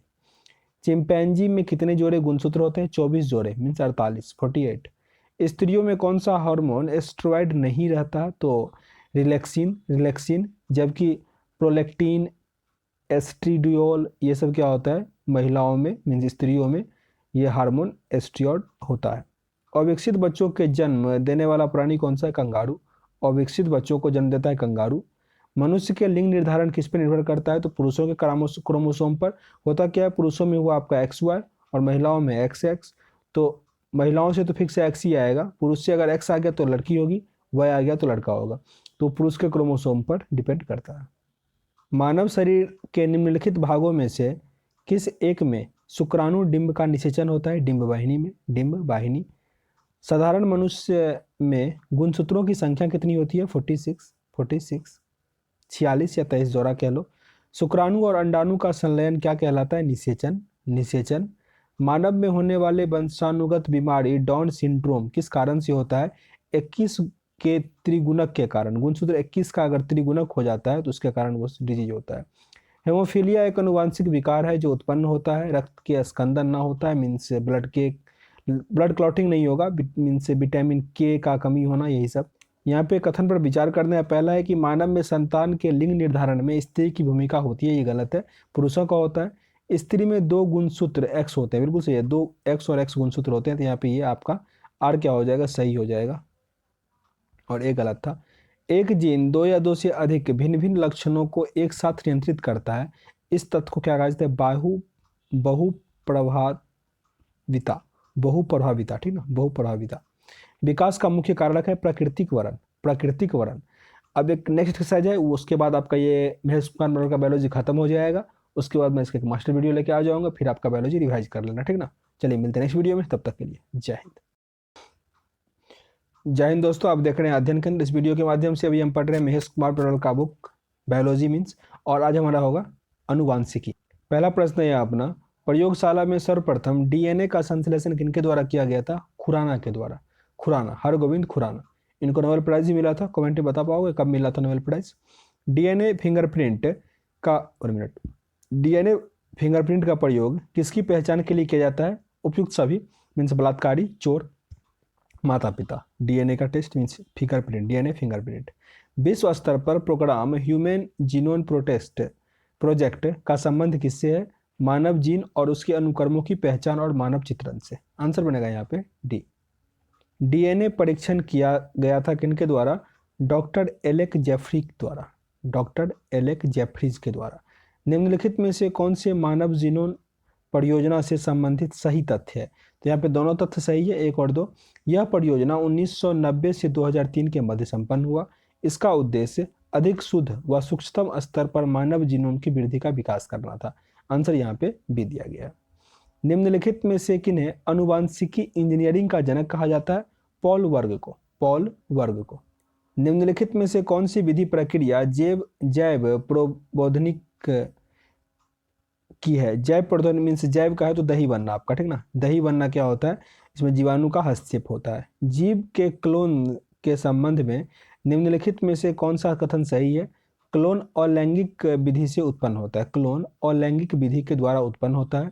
हरगोविंद खुराना के किस आविष्कार से सम्मानित किया गया था? जीन के संश्लेषण से, जीन के संश्लेषण से। एक वयस्क दैहिक कोशिका से क्लोन की गई प्रथम स्तनपायी डॉली मीन्स भेड़ का नाम था डॉली के बारे में कौन सा कथन सही नहीं है? तो ये डॉली का जन्म 1998 हुआ था, ये गलत था। डॉली की मृत्यु हुआ था 2003 में। डॉली अपनी माँ की एकमात्र एक कोशिका से उत्पन्न की गई थी और डॉली का जन्म स्टॉकलैंड में हुआ था। ये मीन्स क्लोन से किया गया था, तो ये इंपॉर्टेंट है, याद रखिएगा। डॉली एक भेड़ था मीन्स शिप। निम्नलिखित में से कौन मनुष्य द्वारा निर्मित आनुवांशिक रूप से अभियांत्रिक प्रथम जीवित जीव था? तो वो डॉली। डीएनए फिंगरप्रिंट का निर्धारण किया जाता है डीएनए तंतु के क्षारक युग्मों के द्वारा। जैव प्रौद्योगिकी शब्द का वैज्ञानिक, फिर से रिपीट करते हैं, जैव प्रौद्योगिकी शब्द किस वैज्ञानिक ने दिया था? Karl Ereky. एक जीन एक एंजाइम की संकल्पना किसने दिया? वीडल और टेटम ने। जीन और जेनेटिक्स शब्द का उपयोग सर्वप्रथम किसने किया? जॉनसन और वाटसन। बहुत इंपॉर्टेंट है, जीन और जेनेटिक्स शब्द का प्रयोग किसने किया? जॉनसन और वाटसन ने। जैव प्रौद्योगिकी के द्वारा कैंसर के उपचार के लिए तैयार की गई औषधि कौन सा है? इंटरफेरॉन। निम्नलिखित में से किस एक का संबंध ह्यूमन जीनोम परियोजना से है? मानव जीन और उसके अनुक्रमों की पहचान और मानचित्रों से। मानव उपभोग में लाए गए लाइसेंस प्राप्त करने वाला प्रथम जीएम खाद्य कौन सा है? ये होता है फ्लोवर सेवर टमाटर। जीएम मीन्स होता है आपका ऐसा सीड जिसको मैग्नीफाइड किया गया हो, मीन्स जैसे बीटी बैगन भी उसी का उदाहरण है, पर प्रथम पूछा जा रहा है, इसीलिए फ्लेवर सेवर टमाटर है, ठीक ना। ये आप अपने अकॉर्डिंग सीड बना सकते हो। सुनहरे गोल्ड चावल, ये क्या है? एक ट्रांसजेटिव चावल का किस्म है जिसमें केरोटीन के जीन उपलब्ध हैं। व्हीट वैगन का संबंध निम्नलिखित में से कौन सा कथन से है? तो ये एक अनुवांशिक रूप से परिवर्तित बैगन है, हालांकि इंडिया में इसको बैन कर दिया गया है, ठीक ना। तो टोटल 20 प्रश्न मैंने कंप्लीट किया। उम्मीद करते हैं ऐसे कुछ सीखने का मौका मिला होगा। और हाँ, ये बुक आपका कंप्लीट हो गया। अब इसके बाद एक मास्टर वीडियो आएगा, फिर आपका रिवाइज कर लेना उससे। तो महेश कुमार मनोहर का फिजिक्स, केमिस्ट्री, बायोलॉजी सब कंप्लीट हो गया है। चलिए मिलते हैं नेक्स्ट वीडियो में नेक्स्ट बुक के साथ। तब तक के लिए जय हिंद।